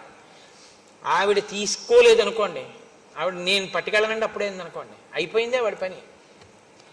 నేను ఒకనకొకప్పుడు కాకినాడలో ఒకసారి ఉపన్యాసం చెప్తుంటే పేరెందుకు చెప్పాలి, ఒకప్పుడు మంచి బలాఢ్యుడై ఉండేటటువంటి వ్యక్తి, నేను ఇంకొక కోణం మాట్లాడకూడదు, ఆయన మీరు ఇక్కడ దాకా వచ్చారని తెలిసింది, ఒక్కసారి మిమ్మల్ని చూస్తానంటున్నారు కోటేశ్వరారు, ఒక్కసారి మా ఇంటికి రండి అని అడిగింది వాళ్ళ ఆవిడే. అడిగితే నేనన్నాను, ఎందుకమ్మా నేను రావడం ఎందుకు, వారం రోజుల నుంచి చెప్తాడు కదా ఆయన రమ్మనండి ఒకసారి, ఇక్కడికి వచ్చి వింటారు కదా కాసేపు అన్నాను. అంటే ఆవిడంది, ఆయన రాగలిగిన స్థితిలో లేరు అసలు, ఆయన ఇప్పుడు మంచం మీద ఉన్నారండి. అంటే నాకు జాలేసింది, అయ్యో అటువంటిప్పుడు మనం వెళ్ళడానికి భేషజం ఏంటి, ఏదో ఇక్కడికే రావచ్చు కదా అన్నాను. కానీ ఆయన నన్ను చూడాలి, పాపం మంచాన ఉన్నారంటే నేను వెళ్ళాలి కదా అమ్మ, రేపు కొంచెం తొందరగా వచ్చి మీ ఇంటికి వస్తాను. తొందరగా వచ్చి వాళ్ళ ఇంటికి వెళ్ళాను. వెళితే ఆవిడంది, నేను ఆ మేడ మీదకి తీసుకెళ్తున్నారు నన్ను, ఆయన ఉన్న గదిలోకి తీసుకెళ్తాను. ఆవిడంది, అయ్యా ఏమనుకోకండి, మీ ఉత్తరీయం తీసి కొంచెం ముక్కుకు అడ్డంగా కట్టుకోండి అన్నారు ఆవిడ. అంటే నేను తెల్లబోయాను, ఎందుకమ్మా కట్టుకోవడం ఎందుకన్నాను, మీరు లోపలికి దాకా రాలేరు అన్నారు ఆవిడ. ఇటు అలా ఎందుకు ఉంటుందా అనుకుని నేను ముక్కుకి ఉత్తరీయం అడ్డు పెట్టుకుని ఆ దగ్గరికి వెడితే ఆయనకి 2 కాళ్ళు చెయ్యి నోరు కూడా పడిపోయి, పడిపోతే దొల్లలేడు, మలమూత్రములు తనవి తాను విసర్జించలేడు, తీయలేడు, ఏదీ పడదు, ఎప్పుడూ అతిసారమే, ప్రాణం పోదు. అసలు నేను గుర్తుపట్టలేకపోయినా ఆయన అస్థిపంజరంలో ఉన్నాడు. మలమూత్రములు వెళ్ళి వెళ్ళి వెళ్ళి వెళ్ళి మొత్తం ఆ గదంతా వాసన పట్టేసి 10,000 ఇస్తానన్నా ఎవ్వరూ మేము పనిచేయమన్నారు. అన్నం లేకపోతే ఎక్కడో సత్రంలో తింటాం కానండి, మేము చేయమన్నారు. కాబట్టి ఇప్పుడు భార్య కూడా వెళ్ళి చేసే పరిస్థితి కాదు. కాబట్టి ఇప్పుడు ఆయన నా వంక ఇలా తల తిప్పి చూసి కొనుకులలోంచి ఇలా నీళ్లు కారితే నమస్కారం చేద్దామని ఉంది ఆయనకి. పాపం నా మీద ఎక్కడో ప్రేమ మిగిలిపోయింది. చేతులు లేవు, నమస్కారం చేయలేడు. కనుకులుకుల వెంట ఇలా నీళ్లు కారిపోతుంటే ప్రయత్నపూర్వకంగా నేను అయ్యయ్యో ఏం పర్వాలేదు అందామని 1-2-3 అడుగులు వేయిపోయి ఆగిపోయాను హఠాత్తుగా. ఎందుకో తెలుసా అండి, పురుగులు పట్టాయి. అప్పటికే శవం చాలాసేపు ఒక చోట ఉంటే చలికంపులా వస్తుంది, అటువంటి చలికంపు గదంతా 2 అడుగులే వేయగలిగాను నేను. ఇంకా వెళ్ళలేకపోయాను. ఏం పర్వాలేదులేండి అందామంటే మరి ఉత్తరీయం కిందకి జారాలి, నేను ఇంకా ఉండలేకపోయాను, వెళ్ళిపోయాను. ఆ తర్వాత 6 నెలలు ఉన్నాడు ఆయన అలాగా. ఈ దేనికి ఉన్నట్టు అంటే బాధ అనుభవించడానికి ఉన్నాడు. అందుకే మన వాళ్ళు మృత్యువుని దేవతని ఎందుకంటారో తెలుసా అండి? ఈ శరీరము జర్జరీభూతం అయిపోతే దీంట్లోంచి సునాయాసంగా ఆవిడ విడిపించేసింది అనుకోండి, అమ్మయ్య అంట. లేకపోతే ఇప్పటికే చాలా ఖర్చు అయిపోయిందండి, ఇప్పుడు మాత్రం ఉండి మాత్రం ఏం చేస్తాడు అని ఇంటికి తీసుకెళ్లరు. ఇప్పుడు ఆయన్ని ఎక్కడ పెడతామంటారు, అన్నదమ్ములు వాటాలు వేసుకుంటారు, వీధరుగు మీద పెడతారు, ఆ గదిలో పెడతారు, పలకరించేవాడు ఉండడు, చూసేవాడు ఉండడు, తను అలా పడి ఉండాలి. అలా తీసుకెడుతుంది కాబట్టే సనాతన ధర్మంలో మృత్యువుకి కూడా దేవతాస్థానం ఇచ్చి గౌరవించారు. కాబట్టి వెళ్ళిపోవడం అనేటటువంటిది అంత తేలిక కాదు. రావణ ఏదో అనుకుంటున్నావు, నీ ఒక్కడివి వెళ్ళిపోతాను అనుకుంటున్నావా? సీతమ్మ జోలికెడితే ఇంత భోగం అనుభవిస్తున్న లంక వెళ్ళిపోతుంది అన్నాడు. నిజంగా ఆ ఒక్క మాట కొంచెం జీర్ణం అయ్యి ఉంటేనండి రావణుడికి, అది ఎలా అన్నాడంతే, ఒకవేళ అది కూడా అయితే అని ఆలోచించుంటే, నా కళ్ళ ముందు ఇంతమంది వెళ్ళిపోయి నేను ఒక్కడే మిగిలిపోతే ఉన్నట్టా ఊడిపోయినట్టా అని ఒక ఆలోచన చేసి ఉంటే బహుశా మార్పు వచ్చి ఉండేదేమో. అసలు వినడం వల్ల గుణం లేదు కదండి, ఇదే అది వద్దు ఎక్కడ. అందుకు కదండి మహానుభావుడు సులభాహ పురుషారాజంచరతం ప్రియవాదిన అప్రియస్యతు పత్యస్య వక్త శ్రోతా చదుర్లభ అంటూ మొదలెట్టాడు. ఏమి మారీచుడండి మహానుభావుడు. కాబట్టి నాశనం అయిపోతుంది రా లంక, నా మాట విను, వెళ్ళకు సీతమ్మ జోలికి. పరదార జోలికి వెళ్ళి బాగుపడిన వాడు లేడు. అంటే పరదార జోలికి వెళ్ళావో అంత తొందరగా మృత్యువు రాదు, అప్పుడు వస్తుంది. అప్పుడు ఈశ్వరుడు ఏం చేస్తాడంటే తీర్పు స్థానంలో కూర్చుంటాడు, తీయడు, ఉండి ఉపయోగం ఉండదు, అప్పుడు అనుభవంలోకి వస్తుంది పాపం. ఎవరు చూసేవాళ్ళు, అమ్మో సీతమ్మ సుందరకాండలో మాట్లాడుతుంది, ఇంకా వాతలు పెట్టేస్తుంది ఆవిడ, అయితే మాత్రం ఆయనకి అంటిందా? కాబట్టి భవస్వదార నిరత స్వకులం రక్ష రాక్షస మానం బుద్ధించ రాజ్యంచ జీవితం చేష్టమాత్మన కలత్రాణి చ సౌమ్యాని మిత్రవర్గం తథైవచ యదిచ్ఛసి చిరం భోక్తం మాకృధా రామ విప్రియం. నీ దార యందు, నీ భార్యల యందు నువ్వు తృప్తి పొందు, నీ కులాన్ని నువ్వు రక్షించుకో, నీ యొక్క గౌరవాన్ని నువ్వు కాపాడుకో, నీ బుద్ధిని సక్రమంగా ఉంచుకో, నీ రాజ్యాన్ని కాపాడుకో, నీ జీవితాన్ని కాపాడుకో. కలత్రానికి సౌమ్యాన్ని, నీ యొక్క భార్యలతో నువ్వు సంతోషంగా ఉండాలని నువ్వు కోరుకుంటే, మిత్రవర్గం తథైవచ, నీ మిత్రులు సంతోషంగా ఉండాలని కోరుకుంటే, యదీచ్ఛసి చిరం భోక్తం, నువ్వు చాలా కాలం ఇలా సుఖాలు అనుభవించాలనుకుంటే మాకృధా రామ విప్రియం, రామునికి మాత్రం అపకారం చేద్దాము అని ఎప్పుడూ అనుకోకు. నేను ఒకప్పుడు మృగరూపాన్ని దాల్చి ఇంకొక ఇద్దరు మిత్రులతో కలిసి రాముడు అరణ్యవాసం చేస్తుండగా వెళ్ళాను. రాముడు కూర్చుని ఉన్నాడు. అప్పుడు నేను అనుకున్నాను, ఇప్పుడు తాపసి కందమూలాలు తింటున్నాడు, చాలా కాలమైంది కదా, అప్పుడు మానవాస్త్రం పెట్టి కొట్టాడని గుర్తు తెచ్చుకుని ఒక క్రూర మృగం రూపంలో ఉన్నాను కాబట్టి ఇప్పుడు నన్ను ఏం చెయ్యగలనని రాముడి మీదకు పరిగెత్తాను. తాపసం నియతాహారం సర్వభూత హితేరతం సోహం వనగతం రామం పరిభూయ మహాబలం. ఆయన బలాన్ని తిరస్కరించి ఆయన మీదకి మృగరూపంలో పరిగెత్తాను. తాపసోయమితి జ్ఞాత్వా పూర్వవైరమనుస్మరం, అప్పుడు నన్ను అస్త్రం పెట్టి కొట్టినటువంటి విషయం నా జ్ఞాపకంలో ఉంది, ఇప్పుడు ప్రతీకారం తీర్చుకుందామని వెళ్ళాను. అభ్యదానం హి సంక్రుద్ధ తీక్ష్ణ శృంగో మృగాకృతి, నేను వాడి అయిన కొమ్ములతో మృగరూపంలో ఉన్నానప్పుడు. జింఘాసుర కృత ప్రజ్ఞ తం ప్రహారమనుస్మరన్, పూర్వపు దెబ్బ స్మరించి ఇప్పుడు రాముణ్ణి చంపుదామని వెళ్ళాను. ఆయన ఏం చేశాడంటే వాడి అయినటువంటి బాణములను ఎక్కుపెట్టి ప్రయోగించాడు. నాతో వచ్చినటువంటి వాళ్ళు అక్కడే ఆ బాణపు దెబ్బ గుండెల్ని చీల్చి చంపేసింది.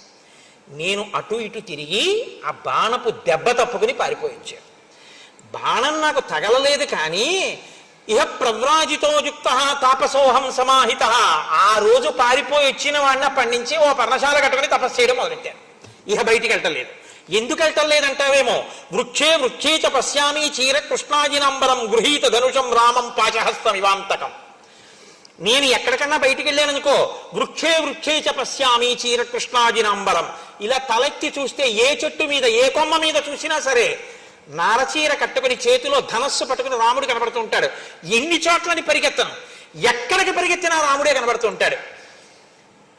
అంటే ఆయన భయంతో ఈ స్థితిని పొందిన ఆయనకి మాత్రం రామదర్శనం అవుతోంది. ప్రతి చోట రాముడే కనపడుతున్నాడు. వనం కనపడటం లేదు, రాముడు కనపడుతున్నాడు. విశ్వం కనపడలేదు, విశ్వనాథుడు కనబడినట్టు లోకము స్థానంలో లోకేశ్వరుడు కనపడినట్టు ఆయనకి రాముడే కనపడుతున్నాడు, కానీ భక్తితో మాత్రం కాదు. కాబట్టి ఇహ నాకు వృక్షే వృక్షే చ పశ్యామి చీరకృష్ణాజినాంబరం గృహీత ధనుషం రామం పాశహస్తమివాంతకం. పైగా ఎలా కనపడుతున్నాడో తెలుసా? చేతిలో యమపాశం పట్టుకున్నటువంటి యమధర్మరాజు గారు ఎలా ఉంటాడో అలా కనపడుతున్నాడు. అంటే ఎప్పుడు కనపడ్డా రాముడు ప్రసన్నమూర్తిగా మాత్రం కనపడలేదు, క్రుద్ధుడై కనపడ్డాడు, ఆయనకి కోపంతో కనపడ్డాడు, రౌద్రంగా కనపడ్డాడు. అంటే ఈయన చాలా భయంతో కూడినటువంటి స్థితిలో ఉన్నాడు తప్ప తక్కువేమి మనకు రాముండొక్కడుండు వరకు అన్న స్థాయిని మాత్రం పొందలేకపోయాడు. అంటే గతం యొక్క అనుభవాలు ఇంకా ఈయన్ని వెంటాడాయి. అపి రామసహస్రాణి భీత పశ్యామి రావణ రామభూతమిదం సర్వం అరణ్యం ప్రతిభాతిమే. నాకు అపి రామ సహస్రాణి, సహస్రాణి అంటే 1000 అని కాదు, అనంతం. నాకు ఎక్కడ చూసినా రాముడే. ఆ రాముడిని చూసి భీత పశ్యామి రావణ, నాకు భయం వేసేస్తుంది. రామభూతమిదం సర్వం అరణ్యం ప్రతిభాతిమే, అరణ్యమంతా రాముడే, కొమ్మలు రాముడు. అదేంటి ఏదో సర్వం రామమయం అంటారు చూసారా, అసలు అలా కనపడింది మారీచుడికొక్కడికే. రామభూతమిదం సర్వం అరణ్యం ప్రతిభాతిమే, నాకు ఈ అరణ్యం అంతా రాముడై ప్రకాశిస్తోంది. నాకు ఇంకా చెట్లు, కొండలు, గుట్టలు, ఏర్లు, సెలయేర్లు, నదులు, నదములు ఇవేం నాకు కనపడవు, నాకు అన్ని రాముడే. కాబట్టి నాకు భయం. ఇది ఎక్కడ వరకు పోయిందో తెలుసా? పడుకుందామంటే దృష్ట్వా స్వప్నగతం రామం, కల వస్తే రాముడు వస్తాడు. కల దాటితే కదా సుషుప్తి. జాగ్రత్త నుంచి స్వప్నావస్థ, స్వప్నావస్థ నుంచి సుషుప్తి. అసలు నిద్ర పోదామంటే రాముడే. అందుకని నేను నిద్రపోయి చాలా కాలం అయింది. పోనీ జాగృతిలో ఉంటే రాముడే. కాబట్టి ఇప్పుడు నేను రాముడి నుంచి తప్పించుకోగలిగిన స్థితిలో లేను. నేను ఎప్పుడూ రాముడు అలా చూస్తూ ఉంటాడు, నాకు అటువంటి రాముడు కనపడుతూ ఉంటాడు. నేను అలాగే భయం భయంగా ఒక చోట నక్కి ఉంటాను. నాకు ఎంత భయం పట్టేసిందో తెలుసా రాముడంటే? రావణ రకారాదీని నామాని రామత్రస్తస్య రావణ రత్నాని చరధాశ్చీమాత్రా సంసంజనయంతిమే. నా దగ్గరికి ఎవరైనా వచ్చి రాతో మొదలెట్టినటువంటి అక్షరంతో ప్రారంభమైన పదాన్ని పలకబోయి రత్నం అందామని అన్నారనుకో, నేను పారిపోతాను. రామ అంటాడేమో తర్వాత. రత్నాని చ రథాశ్చైవ, రథం అందామని రా అన్నాడు అనుకోండి, నేను పారిపోతాను. ఎందుకంటే తర్వాత మా అంటాడేమో అని భయం. నాకు రా అని వినపడితే పారిపోతాను. నాకంత భయం పట్టేసిందయా. నాకు రామ అంటే భయం, రాముడే నాకు కనపడుతూ ఉంటాడు. నాకు ఇంకేం కనపట్టలేదు వచ్చిన బాధ. నాకు చెట్లు పుట్టలు ఏం లేవు, అన్ని రాముడే. అది ఎలా పాశహస్తమివాంతకం, చంపేసేటటువంటి యముడిలో కనపడుతూ ఉంటాడు నాకు. కాబట్టి అయినా నేను తెలియక అడుగుతాను, రావణ మీ చెల్లెలు ముక్కు చెవులు కోసేశారు, ఖరదూషణాదుల్ని చంపేశాడు, ఉత్తిని చంపేశాడని చెప్పావు కదా, ఏ పని లేకుండా చంపేశాడన్నా నేను చెప్పనా యథార్థం ఏమిటో? ఇది శూర్పణకాహేతో జనస్థానగతకర అతివృత్తో హతపూర్వం రామేణ కృష్ణకర్మణ అత్ర బ్రూహి యథాతత్వం కో రామస్య వ్యతిక్రమ.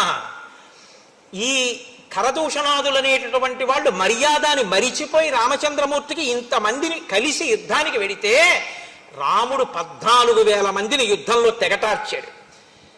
శూర్పణక యుక్తాయుక్త విచక్షణ మరిచిపోయి రాముడి దగ్గరికి వెడితే ముక్కు చెవులు కోశాడు తప్ప అసలు విషయం తెలుసుకోకుండా నీ ఇష్టం వచ్చినట్టు మాట్లాడతాయేంటి? తప్పది. రాముడి దోషం ఏముందని ఇవాళ రాముడి భార్యను అపహరిస్తానంటున్నావు? నువ్వు అలా మాట్లాడకూడదన్నాడు. అసలు నిజంగానండి కుండ బద్దలగొట్టినట్టు అంటారు చూసారా, అంత స్పష్టంగా మాట్లాడేశాడు. ముందే చెప్తాడుగా, వక్తా శ్రోతాచ దుర్లభ. వినకపోవడం ఎంత ప్రమాదం తెస్తుందో మీరు రావణుడి వైపు చూడాలి. రావణుడు చూడండి ఎలా మాట్లాడతాడో. తం పద్యహిత వక్తారం మారీచం రాక్షసాధిప అబ్రవీత్ పరుషం వాక్యం అయుక్తం కాలచోదిత. కాలుని చేత చోదితమైన వాడు అంటే యమధర్మరాజు గారి చేత గ్రసింపబడడానికి సిద్ధంగా ఉన్నవాడికి మంచి మాట తలకెందుకు ఎక్కుతుంది? కాబట్టి ఎక్కలేదు. వాక్యం నిష్ఫలమత్యర్థం ఉక్తం బీజ మివోషరే. ఉషర క్షేత్రంలో పడినటువంటి విత్తనం ఎలా మొలకెత్తదో అలా మారీచుడు ఇంత కష్టపడి చెప్పినా రావణాసురుడి తలకెక్కలేదు. స్త్రీవాక్యం ప్రకృతం శుత్వా వనమేక పదే గతః. రాముడి గురించి అంత గొప్పగా చెప్తాయంటే, ఒక ఆడదాని మాట విని వెంటనే హఠాత్తుగా లేచి అయోధ్య విడిచిపెట్టి అరణ్యవాసానికి పోయినటువంటి ఉద్రేకం ఉన్నవాడు రాముడు అంటే. అవశ్యంతు మయా తస్యా సంయుగే కరగాతినః ప్రాణైః ప్రియతరా సీతా హత్తవ్యా తవ సన్నిధౌ. ఖరదూషణాదుల్ని సంహరించినటువంటి ఆ రాముడికి సరైనటువంటి శిక్ష ఆయన ప్రాణ సమానమైనటువంటి సీతని అపహరించడమే. అది కూడా నీ సమక్షంలోనే జరగాలి. అంటే నువ్వు నాకు ఉపకారం చేసి తీరాలి, చుక్కల జింకగా రావాలి. నా మాట వినద్దనుకుంటున్నావేమో. పంచరూపాణి రాజానో ధారయంత్యమి తేజసౌః అగ్నేరింద్రస్య సోమస్య వరుణస్య యమస్య చ ఔష్ట్యం తథా విక్రమంచ సౌమ్యం దండం ప్రసన్నతాం. రాజు అంటే రాజు ఒక్కడే అనుకుంటున్నావేమో, రాజు 5 రూపాల్లో ఉంటాడు. ఆయన అగ్నేరింద్రస్య సోమస్య వరుణస్య యమస్య చ, అగ్ని స్వరూపం ఆయనే, ఇంద్రస్వరూపం ఆయనే, వరుణస్వరూపం ఆయనే, సోమస్వరూపం ఆయనే, యమస్వరూపం ఆయనే. 5 రూపాలలో ఉండి అగ్నిలా తీక్షణమైనటువంటి స్వభావాన్ని, ఇంద్రుళ్ళ పరాక్రమాన్ని, చంద్రుళ్ళ ఆహ్లాదకరత్వాన్ని, వరుణుళ్ళ దుష్ట నిగ్రహ లక్షణాన్ని, యముడిలా ప్రసన్నతను సంతరించుకుని రాజు ఉంటాడు. కాబట్టి రాజుతో మాట్లాడేటప్పుడు ప్రసన్నుడవై అంజలి ఘటించి వినయంగా మాట్లాడడం నేర్చుకోవాలి. నేను అడగని విషయాలు నేను చెయ్యమనని బోధానాన్ని నాకెవడు చేయమన్నాడు నిన్ను? ఇది ధూర్త లక్షణం కాదా? కాబట్టి నేను అడగంది నువ్వు ఎందుకు మాట్లాడుతున్నావు? మాట్లాడేటప్పుడు భక్తి శ్రద్ధ అవసరం కాదా? నేను పోతాను, నా రాజ్యం పోతుంది, లంక పోతుంది, ఇవే నువ్వు ప్రభువుతో మాట్లాడవలసిన మాటలు? నేను ఏది చెప్పానో అది నువ్వు చేయి చాలు. సంవర్ణస్తం మృగో భూత్వా చిత్రో రజతబిందుభిః ఆశ్రమే తస్య రామస్య సీతాయాః ప్రముఖే చర ప్రలోభయిత్వా వైదేహీం యథేష్టం గంతుమర్హసి. నువ్వు నేను చెప్పినట్టుగా బంగారు చుక్కలు కలిగినటువంటి మృగంలా వెళ్లి సీతమ్మ తల్లి యొక్క సమీపంలో కదలాడు. రామచంద్రమూర్తి నిన్ను వేటాడడం కోసం వస్తారు. ఆ తర్వాత నేను సీతాపహరణం చేస్తాను. బతికితే నీ ఇష్టం, ఎక్కడికైనా పో. అపక్రాంతే తు కాకుచ్చే దూరం యాత్వాప్యుదాహర హాసీతే లక్ష్మణేత్యేవం రామవాక్యానురూపకం. రామచంద్రమూర్తి కంఠం ఎలా ఉంటుందో అలాంటి కంఠాన్నే నువ్వు అనుకరిస్తూ హా సీత హా లక్ష్మణ అని దూరంగా వెళ్ళిన తరువాత అరవాలి. అరిస్తే రాముడికి అపకారం జరిగిందనుకుని లక్ష్మణుడు వెళ్ళిపోతాడు. లక్ష్మణుడు వెళ్ళిపోతే నేను సీతను అపహరిస్తాను. అపక్రాంతే చ కాకుచ్చే లక్ష్మణే చ యథాసుఖం ఆనయిష్యామి వైదేహీం సహస్రాక్ష శచీమివ. ఇంద్రుడు శచీదేవిని ఎలా తీసుకెడతాడో అలా నేను లక్ష్మణుడు దూరంగా వెళ్ళిన తర్వాత సీతమ్మని తీసుకెడతాను. రాజ్యస్యార్థం ప్రయచ్చామి మారీచ తవ సువ్రత. నువ్వు ఈ పనికాని చేసి పెడితే నీకు రాజ్యంలో సగభాగం ఇచ్చేస్తాను అని రావణుడు మాట్లాడడం అంటే ఎలా ఉంటుందో చూడండి. మాట విననివాడు మాట్లాడడం అంటే ఎలా ఉంటుందో అద్భుతం. రావణుడి నోటి వెంట వచ్చినటువంటి ఈ మాటని వాల్మీకి మహర్షి మనకు అందించడం. ఆసాద్యతం జీవిత సంశయస్తే మృత్యుర్ధ్రువో హ్యద్యమయా విరుధ్య ఏతద్యథావత్ ప్రతిగృహ్య. ఆ సీత హా లక్ష్మణ అన్నాక లక్ష్మణుడు వెళ్ళిపోయాడు అనుకో, నువ్వు చచ్చిపోవాలని నేను ఎందుకు కోరుకుంటాను? సీతమ్మను అపహరించి తీసుకెళ్ళిపోతాను, పైగా బతికున్న నీకు అర్ధరాజ్యం ఇస్తాను. నువ్వు నీ చెప్పిన పని చెయ్యనన్నావు అనుకో, ఇప్పుడే చంపేస్తాను. కాబట్టి చచ్చిపోవడం ఖాయం నీకు 2 రకాలుగా. 1 నా చేతిలో అన్నా చచ్చిపోవాలి, 2 రాముడి చేతిలో అన్నా చచ్చిపోవాలి. రాముడి చేతిలో చచ్చిపోతావా, నా చేతిలో చచ్చిపోతావా? 2. రాముడి దగ్గరికి వెడితే బతకచ్చేమో, ఇంతకన్నా ఇంకో మాట ఉండదు. ఎందుకో తెలుసా? రాముడి దగ్గరికి వెడితే ఇంకా జింక వేషంలో సీతమ్మ తల్లిని లోభ పెట్టడానికి వచ్చిన మృగము అని ఆయన కంఠాన్ని అనుకరించి పలికిన తరువాత ఆయన బాణం వేస్తే బతికుంటాడా? కాబట్టి ఇవ్వబడినటువంటి అవకాశం ఏమిటంటే నా చేతిలో చస్తావా, రాముడి చేతిలో చస్తావా. మారీచస్య మహాత్మనః ఏం కోరుకుంటాడు? రాముడి చేతిలో చచ్చిపోవడాన్నే కోరుకుంటాడు. చచ్చిపోవడం అన్నది ఎలాగో తథ్యం, ఈ రాముడి చేతిలో ఎందుకు చావు? కాబట్టి ఆఖరి అవకాశంగా ఇంకొక మాట చెప్పి చూస్తాను ఏమంటాడో. కాబట్టి పాపం మారీచుడు మళ్ళీ 4 మంచి మాటలు మాట్లాడడం ప్రారంభం చేశాడు. ఆ మంచి మాటలు ఏమిటో ఏదో గబగబా చెప్పేయడం నాకు ఇష్టం లేదు. ఎందుచేతనంటే మారీచుడి మాటలంటే అత్యద్భుతం ఆ మాటలు. కాబట్టి రేపటి రోజున నేను ఆ మిగిలినటువంటి మాటల్ని చెప్పి మిగిలినటువంటి కథాక్రమాన్ని రామచంద్రమూర్తి ఎంతవరకు పలికిస్తే అంతవరకు రేపటి రోజున పలికేటటువంటి ప్రయత్నం చేస్తాను.